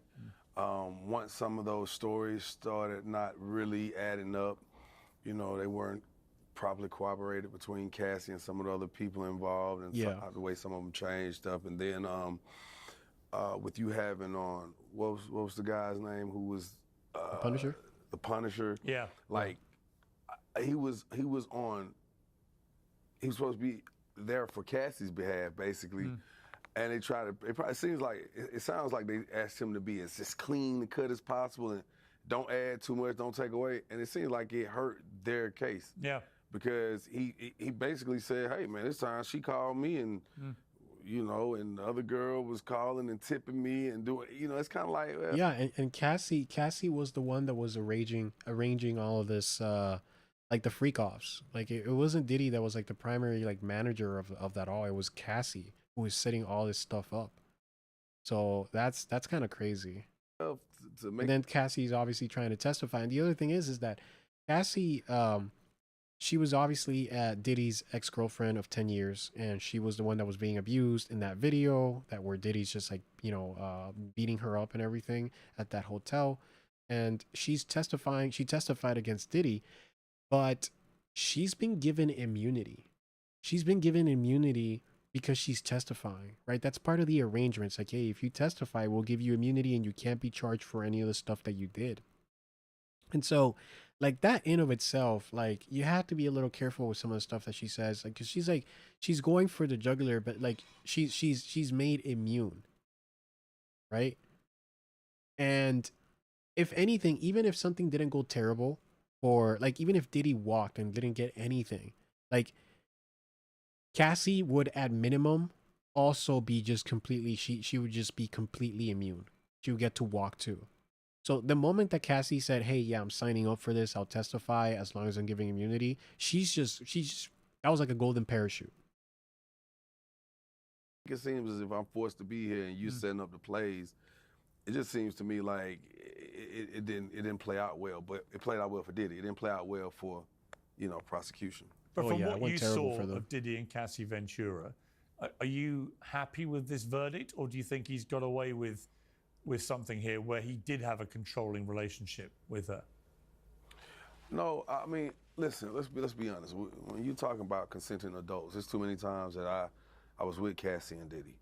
My ex-wife's birthday party one year, we were in Miami, and I pulled up to Diddy's house in a 100-foot yacht. You know what I'm saying? He's like, "Me and Cassie, we in the house. You and your wife want to come in and kick it?" We came, kicked the jet skis, kicked it or whatnot, and that's the night, you know, and just to clean it up, the way you introduced me, I never saw any abusive behavior towards Diddy. And this is what's interesting. When this case first took off, the minute the lawsuit dropped, I was just on Vlad TV, and I was talking about the moment we were in Miami, the night that I'm speaking of, while being there with Diddy and Cassie and my wife and other friends and other celebrities, and all I made reference to is the influence he had over the culture. That's all I was speaking of, because he saw a white woman in the club who I saw him notice. I was like, what is he doing? Because he stopped in mid everything, and he jumps down. He comes to tell Cassie, "Hey, I want you to cut shade aside of your head." Now, I thought that was crazy. Yeah, I was like, what? So he just like comes out of nowhere, and he's all like, "Hey, Cassie, you gotta shave off the side of your head. You gotta go over for that social justice warrior look. That fourth wave feminism look." So it's like, why would you do that? And then she said to me, "Whatever Sean wants, Sean gets." And after that, it's like that was the perfect time for them to drop the whole But that's very interesting. lawsuit. That's very interesting what you're saying, because I think what you're saying is that it may have been mischaracterized as being a non-consensual thing, that he was, you know, forcing her to do this, but that she was happy to do it. Is that what you're saying? Yeah, because at the end of the day, it's not like he said, "Hey, get over here and grab her by the neck, cut your hair off tomorrow." No, he said, "Baby, yo, I just saw something really dope. Tomorrow," he was enthused, he was hyped. We was having a good time. We was partying. He's like, my ex-wife was sitting right here. Cassie's sitting on this side of me. The rest of the crew, we kicking it. And he said, I think it'll be really dope. I just want you to shave the side of your head. And she was like, shave the side of my head? He's like, yeah, it's gonna be big, trust me. And she said, okay. And he walked back, got back. I mean, you know, Diddy's gonna do what he's gonna do, but like, man, that's some taste there. To just walk up to your woman. I mean, and you can look up, by the way, if you're as a viewer, you can look up Cassie, and you know she's obviously an attractive lady, right? And he just goes, no, that's not enough. You got to shave off the side of your head. You got to really go for that blue-haired Karen look. Back on the, that's what we you were in need, Live. baby. He jumped back on the, you know, it's not a stage, but the bar or whatever, and he puts his whistle back in his mouth. And get back to the party. And I'm like, are you really gonna do this? And that's when she said what she said to me, like, yeah, if he wanted. And I remember her calling me 2 days later and sending me the picture of her hair. And I was like, whoa, you really did it. And from there, I saw that trend take off. So that's all I was saying in that space that I was speaking on. Very interesting. Sammy, do you mind if I call you Sammy? Would you prefer to be called Salvatore? How do you? That's good. Sammy's good. Sammy, well, welcome to Uncensored. You obviously were involved in RICO cases. They were kind of set up to deal with the mafia. Yeah.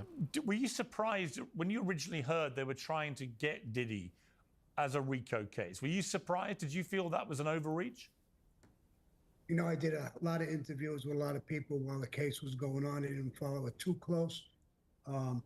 But yes, it didn't fit a RICO case. A RICO case is for the mafia. It's an organized crime. There's a boss, an underboss that runs the air. That's what they were saying. I saw that on list of people with names and what positions they're in and what they're doing to get money and stuff like that. He didn't seem to fit that mold. You know, he had a business and he ran it. He might have been a little freaky, a little bit with the girls, whatever he did. Yeah. But I didn't see it as a RICO case, and I thought that was going to destroy it.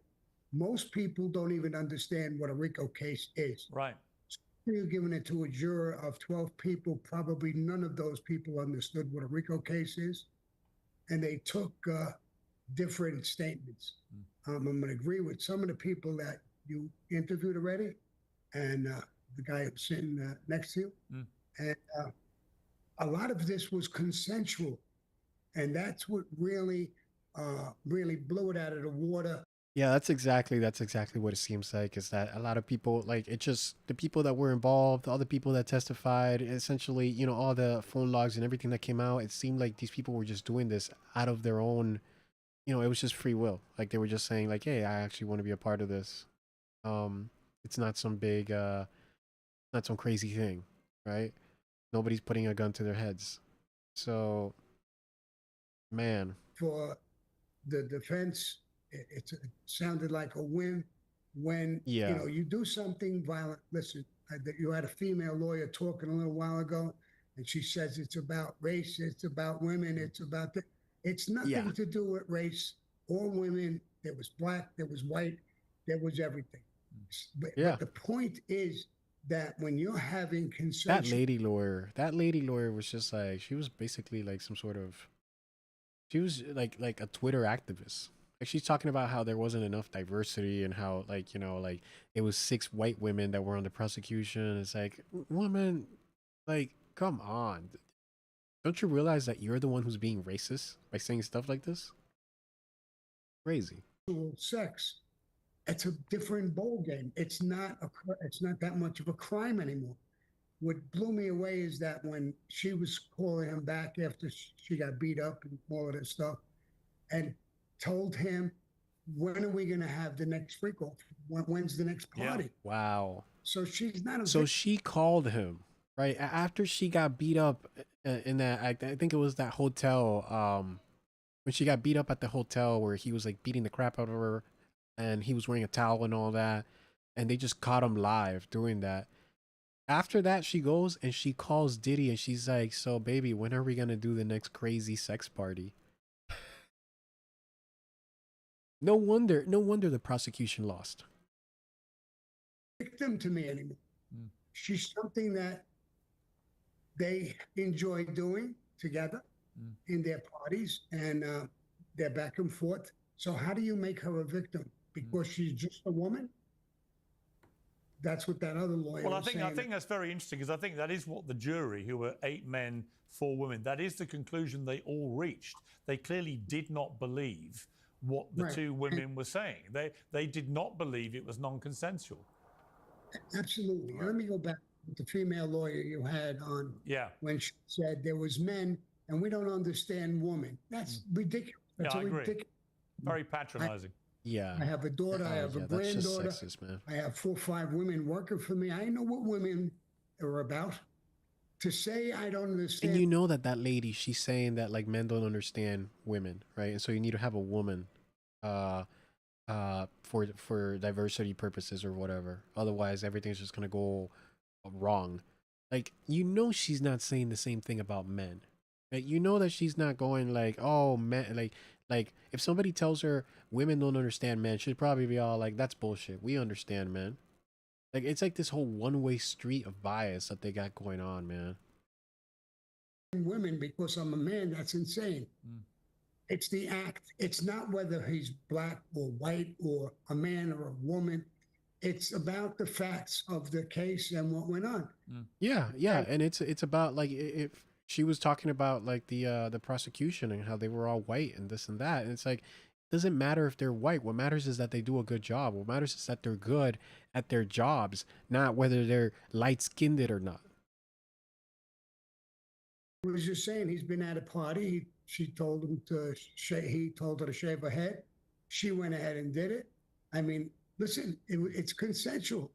Now, if I have one of the girls who work for me to tell her shave her head, and she says, no, forget about it, I ain't doing that, and I grab her by the neck and I bring the razor, that's violence. Yeah. Now she's scared to death. No, I agree. As we're talking, 50 Cent has given a reaction on Instagram. Diddy beat the feds. That boy is a bad man. Beat the Rico. He's the gay John Gotti. What's your response to that, Sammy?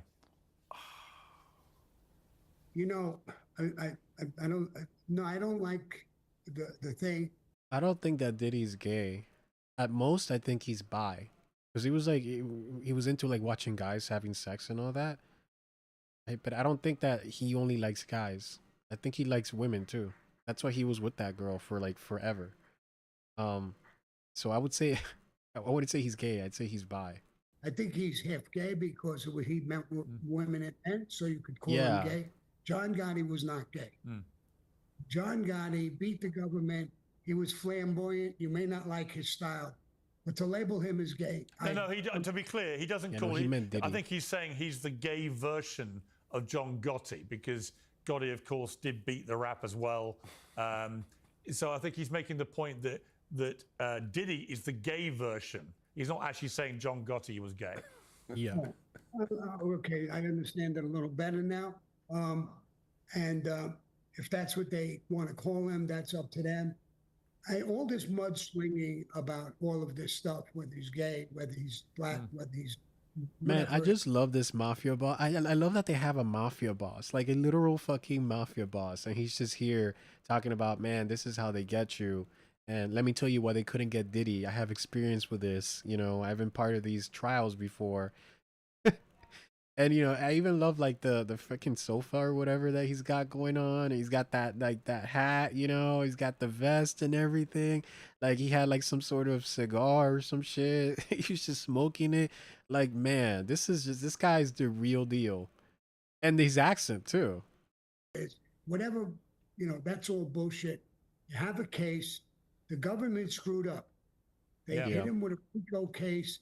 It didn't fit. People didn't understand it. And the evidence was there. Men were on the stand. You had a few men talking, especially the guy sitting right next to me. Talking. They seemed pretty open and honest about it.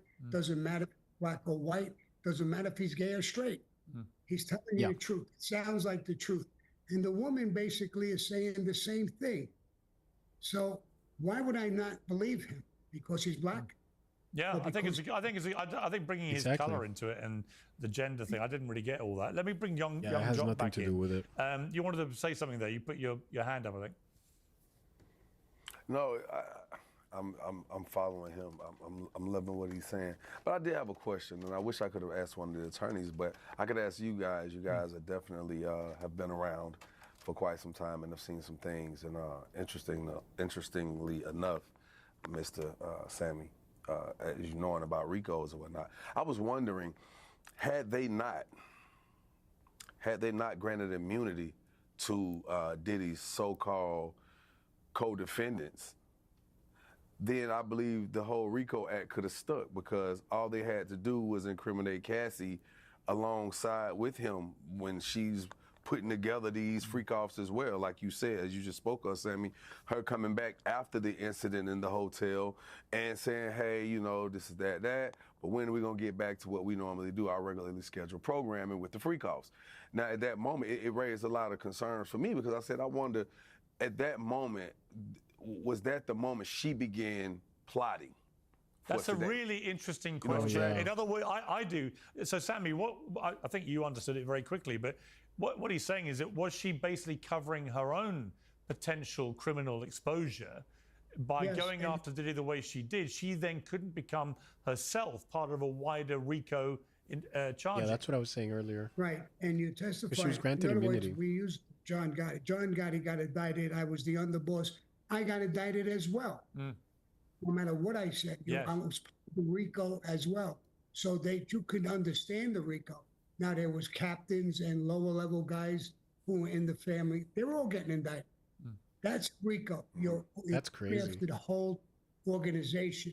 It's not a single person. That's not a RICO. Exactly. Not one man. He's not a whole organization. And do you think maybe, Sammy, that Cassie Ventura, as young Jock is suggesting, she may have seen the way it was all going and thought, I better get in here and protect myself. And if I accuse him and get immunity, I can't then get caught up in any wider. I mean, I wouldn't be surprised.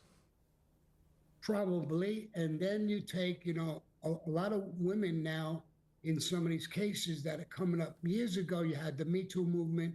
Women had a tough time to survive. Then it changed with the Me Too movement, and then they became more aggressive. Now they come out doing things, and then they want to sue. So it's about money. Yeah. And then they want to testify and put the guy in prison besides. So you have, from one extreme, we went to another extreme. Because she's a woman, we got to believe her. Even though she was part of the whole thing, she had these love letters and notes. Yeah. I mean, he didn't, he beat her up one time in the hallway. Yeah. And you don't, that's what I'm saying. You don't have to believe her, right? Like that's what that other lady was arguing, is that, oh, because she's like, she's testifying, you have to believe her. You have to believe her. It's like, no, you don't. You need to believe the evidence. You need to believe good evidence, right? You need to meet the legal standard.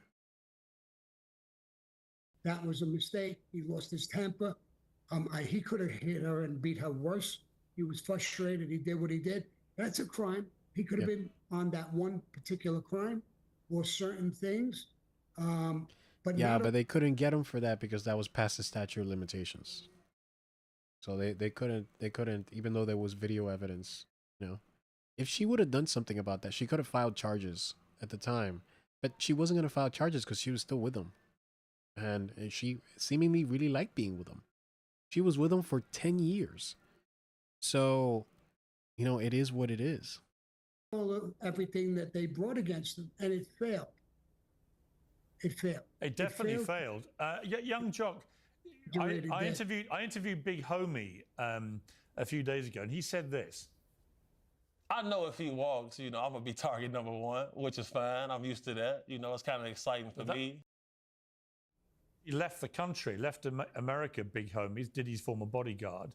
Because he believes that Diddy may exact some kind of revenge on him. Oh, that wouldn't surprise me. Well, I think that he's worried because maybe he was lying to hurt Diddy. Right. And now Diddy's going to get out, and he's got a problem. Or maybe Diddy's vengeful. But the guy you had on just before, he's walking around. He was a government witness. He told the truth. He's not worried about Diddy. This guy maybe what he said and That's a good point. he was lying and he has a conscience. He's worried about.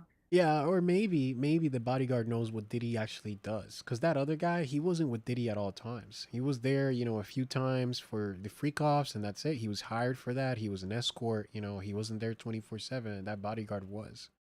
So maybe the bodyguard has a better understanding of what Diddy can do, than the escort. Diddy coming out, and he's got money, and maybe he's worried about his health right now. Young Jock, what do you think of that? I definitely can see his concerns. You know what I'm saying? And Sammy, even if let's say he didn't lie.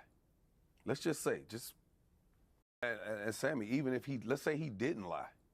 Let's just say, let's say he didn't lie.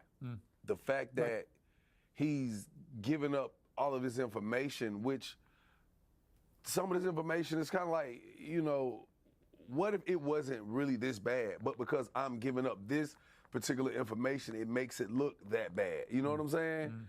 It's like, I'll give you a perfect example. If something happened between two adults in a single space, and it's just two adults, it's bad, right? We saw the video where he and Cassie, you know, this fight. Everybody talk about the video. It was bad, right? And he has done it. He had done it before, just to be clear. But had a child been present, that would make it even worse, right? 10 times worse. So what I'm saying is, so Big Homie may have been giving up certain information that made these scenarios appear to be even worse. You know what I'm saying? It's just like right now, if you talked about murder, let's say murder happened at night. You kind of expect it to happen at night. But when people say it happened in broad daylight, it amplifies, it magnifies the whole overall situation. So I think Big Homie probably said some things that may have made situations worse that he didn't have to say, you know, embellishing somewhere. And the moment you embellish the truth, as Sammy said, it's a lie. So I agree with you on that. And I just know that, you know, some people, when you've run with certain people, and you know what they could be capable of, or you realize what they've gotten away with, then you know you might be in clear and present danger. Not saying that he's going to be coming out trying to do anything to anybody. I'm pretty sure now, all he wants to do is get back to his safe place, take a shower in his own tub, get back to his kids, and try. Especially because he's a bodyguard, right? He's been with Diddy for a long time. So like I think he probably understands what Diddy's capable of better than most people. Try to get back to his regularly scheduled programming, but we all know as adults that the regularly scheduled programming will definitely be edited, to say the least. And also, I mean, I would say there's no way that these freak offs are going to be as freaky now that the feds has their eyes on Diddy, and now that everybody's like been exposed, he's gonna have to tone that stuff down. It's gonna be the same thing. And Young Jock, I mean, this is going to have a profound effect, this case, on the whole world of music, isn't it? And in particular, hip hop and rap and everything. I mean, isn't this going to change people's behavior probably irrevocably? I think so. And I think it's for the better, though, Pierce. Let me say this, because for one, I think that you opened the eyes to a lot of possibilities. Now, first and foremost, let's say that. So for one, let's say a guy who's been emulating the same behavior for however long, he ain't seeing nothing wrong with it. Like, man, I'm a boss. I'm not bringing. I like to do freaky stuff with my lady. And when I go to these cities, I can't just have anybody pulling up. So I'm gonna go with someone who I've already taken through a vetting process. We've gotten to know this person. We've done business with them, having issues. So you continue to do business with this person. You know what I'm saying? So it's kind of like, how do we get into a place where it's no longer prostitution or sex trafficking? Because this is the person I like, but I want to make sure they're compensated for their time. Because if you take a woman in and you say, hey, I'm gonna take care of you, and all you gotta do is come and be a kept woman, is that not prostitution or is that constitution? It's associated costs with it. Yeah. No matter what you're doing, you are paying. Like, this is on a biological level. Like, men provide, right? Men were the hunter and gatherers. They were the ones who went on long distance journeys to hunt down big game, and women were the ones who stayed near the village, and like they did a little bit of hunting, like they hunted for small game with the assistance of like dogs and stuff like that, but they weren't out over there, hunting mammoths, right? And so like there's like it's ingrained in us that the men are the ones who bring home the bacon, the big bacon. They're the ones who like feed the tribe, right?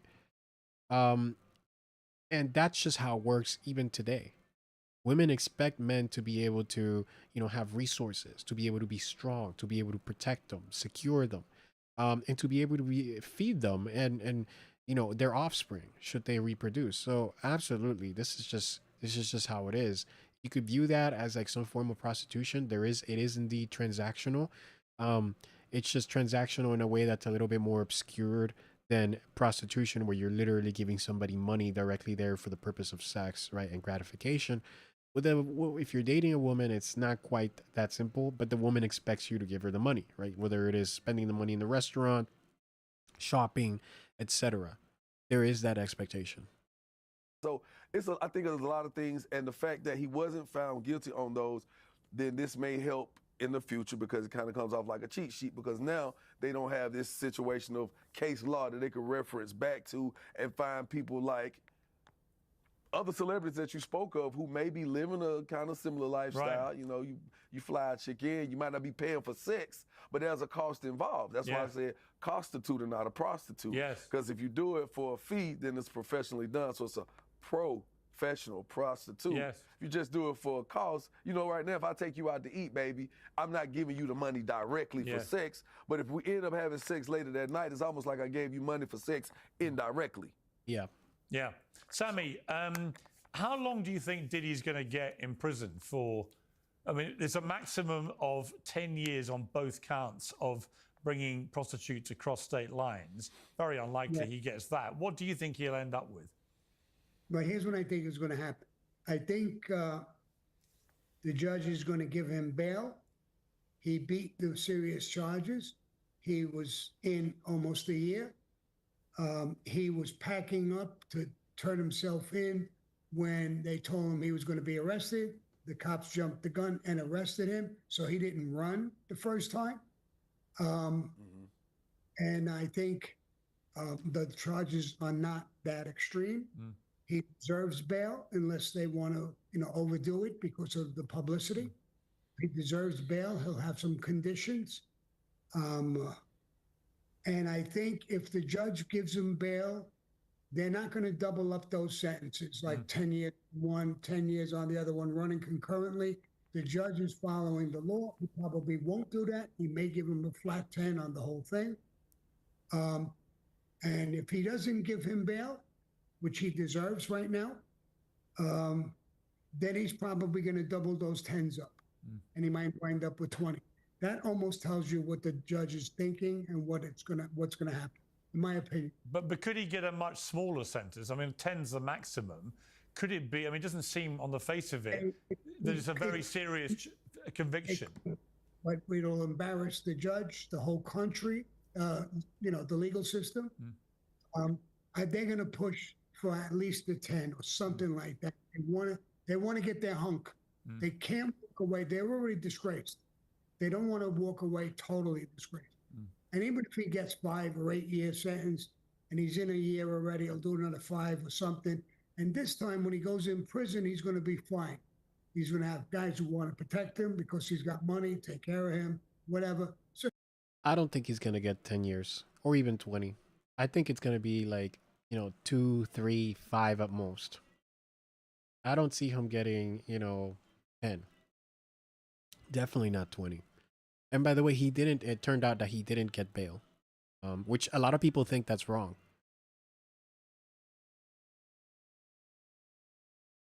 There's like, it feels like there's like a negative bias towards Diddy. And the government just doesn't really trust him, even if they can't really nail him, right? With these charges, they don't want to trust him. And so they didn't give him bail, even though what they got him for was a nothing burger. You can disagree with that. You can agree with that. I don't know. But it is true that, factually, what they got him for transporting prostitutes, not really a big deal. He'll be fine all the way around.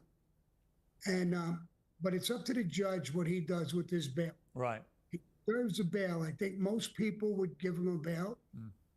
He don't face a lot of time. He's been in the can. He hasn't done anything wrong. The jury spoke, and the charges are bullshit. So he should get bail. Yeah. In my opinion. Sammy the Bull and Young Jock. An unusual pairing for a panel on Uncensored, but you were both terrific. Thank you both very much indeed. Hey, you made us make friends. I'm going to be singing with him on the next video now. Hey, be my guest. I might even join in. We could probably have a hit on our hands. Thank you both very much. I appreciate it. All right. Bye-bye. Piers Morgan Uncensored is proudly independent. The only boss around here is me. If you enjoy our show. So yeah, that was pretty good. That was a pretty good video. It was very illuminating. One of the things that I did want to look up though is this lady Casey. They were talking about how she, you know, how like they were hanging out at like this party thing, and then all of a sudden, Diddy's like, you know what? Hey baby, I want you to shave off like the side of your head, right? And that's crazy, right? Because if you look at Casey, it's like Casey, Diddy, right? Let's see what I don't know. I don't remember how her name is. It's like some sort of Hispanic name. So it's like, okay, so it's like Casey, Casey and Diddy.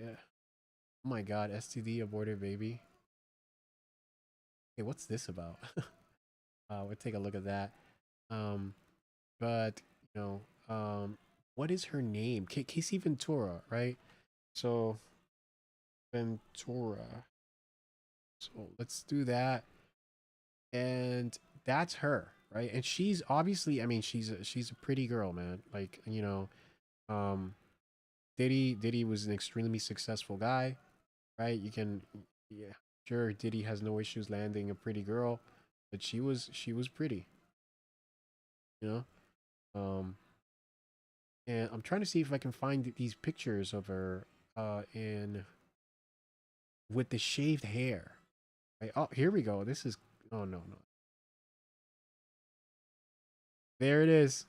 There it is. So he goes over to her and tells her, baby, you need to shave off the side of your head. It's going to look amazing. It just comes out of nowhere. He's just like, yeah, just do this. Well, the guy that was over there at Piers, right, in the Piers interview, he's like, what? Just like that. And then, you know, so Diddy leaves and he goes back to, like, I think he was DJing or something like that. And Diddy leaves and he's just like, you know, the guy from the interview, he's like, are you really gonna do this? And she's like, what Diddy wants, Diddy gets. You know, that's the sort of relationship that they had. And again, it's not some sort of like, oh, she was being forced or he was like, you know, like trying to beat her up or something over it. Like, it was like, she was just like, that's just how she rolled. It's like, hey, you know, if he wants it, he wants it. She was doing that of her own, you know, will, right? Of her own volition. So yeah, you can see that she was a pretty girl, is a pretty girl, right? And all that. And Diddy looks at this. He looks at this, right? He looks at this picture, right? And he looks at this right here, and he's all like, baby, no, baby, you can't, no, this is not good enough. This is not good enough. Like, he looks at her here, like, no, I don't like this. This is not enough. I need, you know, here's another good picture. This one right here. He's like, this is not enough. No, I need you. Oh, by the way, this was when he was beating her up right here. She's the one wearing the hoodie. So this was at a hotel. This was being filmed, and I guess Diddy wasn't aware. He was just beating the crap out of her. But, I need you to look. Where is it? I lost it. It's not even okay. I need you to look like this. This is it, baby. It's gonna look so great. Just wow. Crazy stuff. So yeah. So that's that. Let's take a look at this here. So this is an article we're talking about. So a paid escort sues, and this is July 5th. Sues Cassie and Diddy for STD aborted baby. Man, the male dancer has a long list of complaints against Casey, but also named Diddy as a defendant. So, a former paid a former paid escort has filed a civil lawsuit against Casey for allegedly infecting him with a sexually transmitted disease during their multiple freak-off parties. I wouldn't be surprised if she had STDs, considering the stuff that Diddy and her did. Man, the complainant Clayton Howard named Cassandra Casey Ventura and Sean Diddy Combs as co-defendants.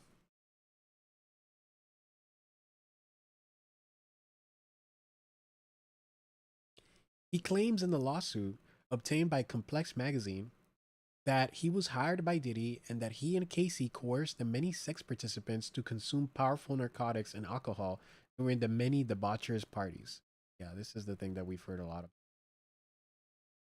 The male dancer wants compensation for a list of indignities.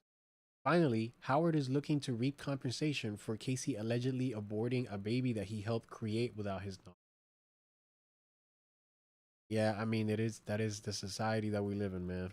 It is what it is. Like, a guy has no power over, like, if his baby is in another woman, he has no control over that. There's just like, hey, the woman's gonna, she wants to kill it, she can kill it. She wants to have it, she can have it. And like, if she wants to have it and like he doesn't want to have it, now he's on the hook for child support for 18 years. It is what it is.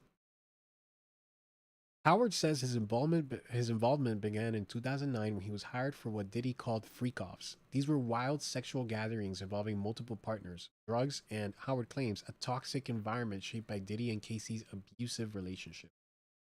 The dancer feels used by fulfilling Diddy and Casey's sexual peculiarities. So he says, they trafficked me for the purposes of commercial sex. Yeah. Using me as entertainment to satisfy their sexual fetishes and personal ambitions. I mean, isn't that what a prostitute does?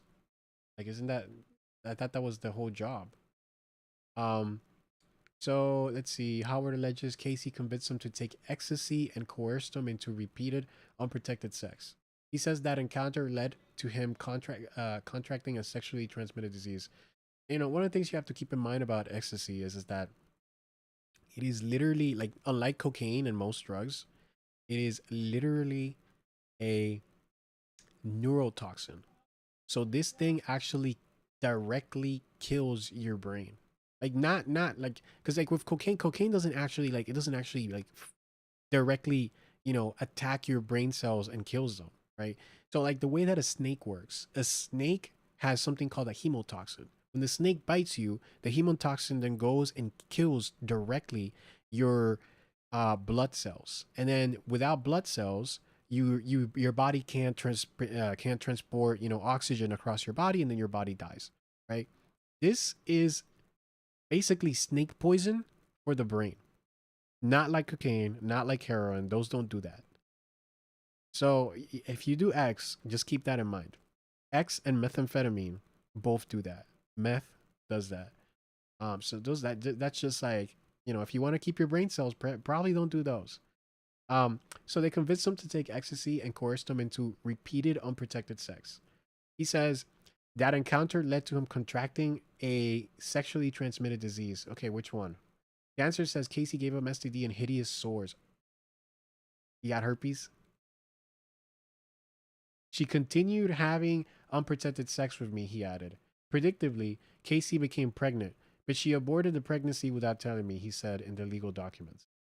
Yeah, that shit sucks, man.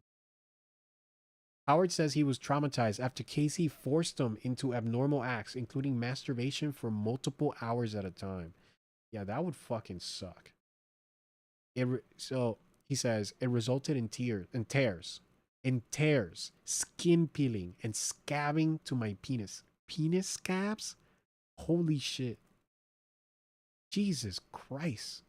Yet Howard continued to frequent the freak-offs and collect a check for a period. I mean, so see, this is the thing. He kept going to them. He got STD. Seems like he got some sort of herpes like thing, because he had sores, right?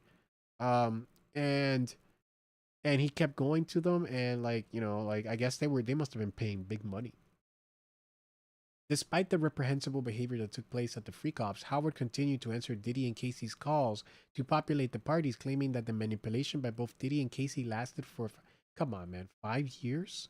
And they were paying you to do this. Like, come on. He is now seeking damages for physical injuries, emotional distress, medical bills, and lost wages. But they were paying you. Quote, I suffered pain and suffering, emotional distress and mental anguish, plus loss of enjoyment of life, the lawsuit claims.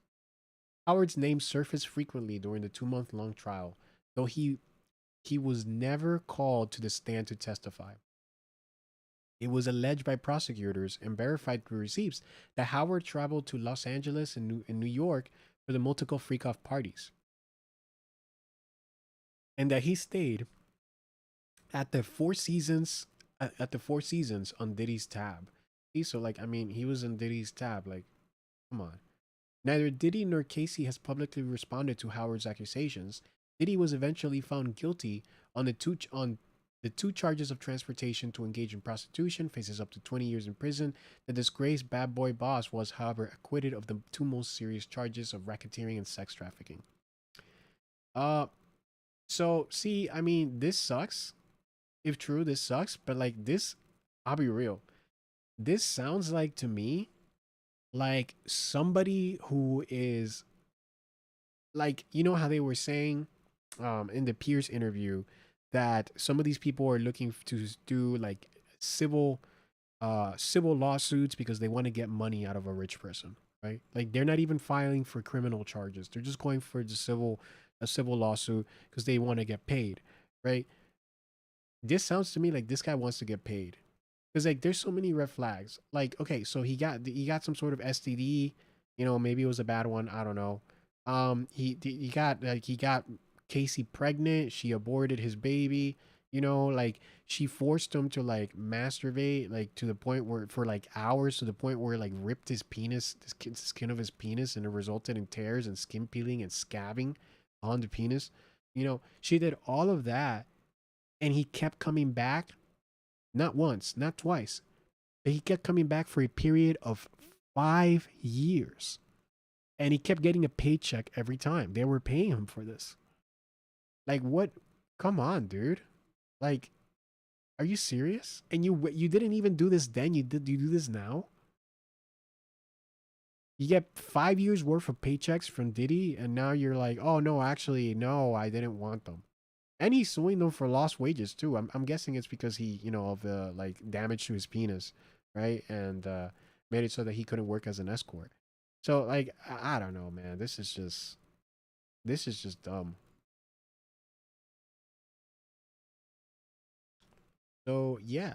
So thanks for watching, guys. By the way, today was my first real stream. Don't forget to follow. Don't forget to subscribe on YouTube if you're on YouTube.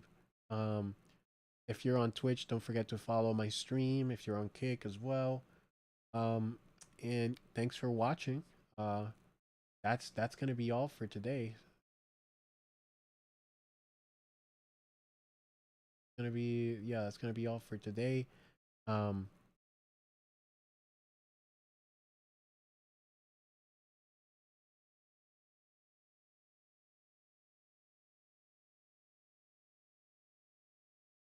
Check out this here.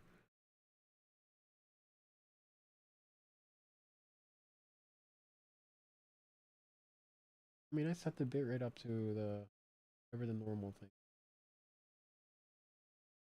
Yeah, I'm not sure what they're talking.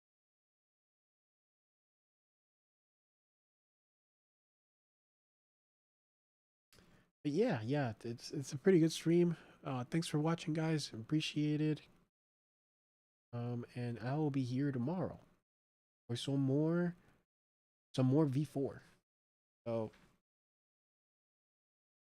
catch you later.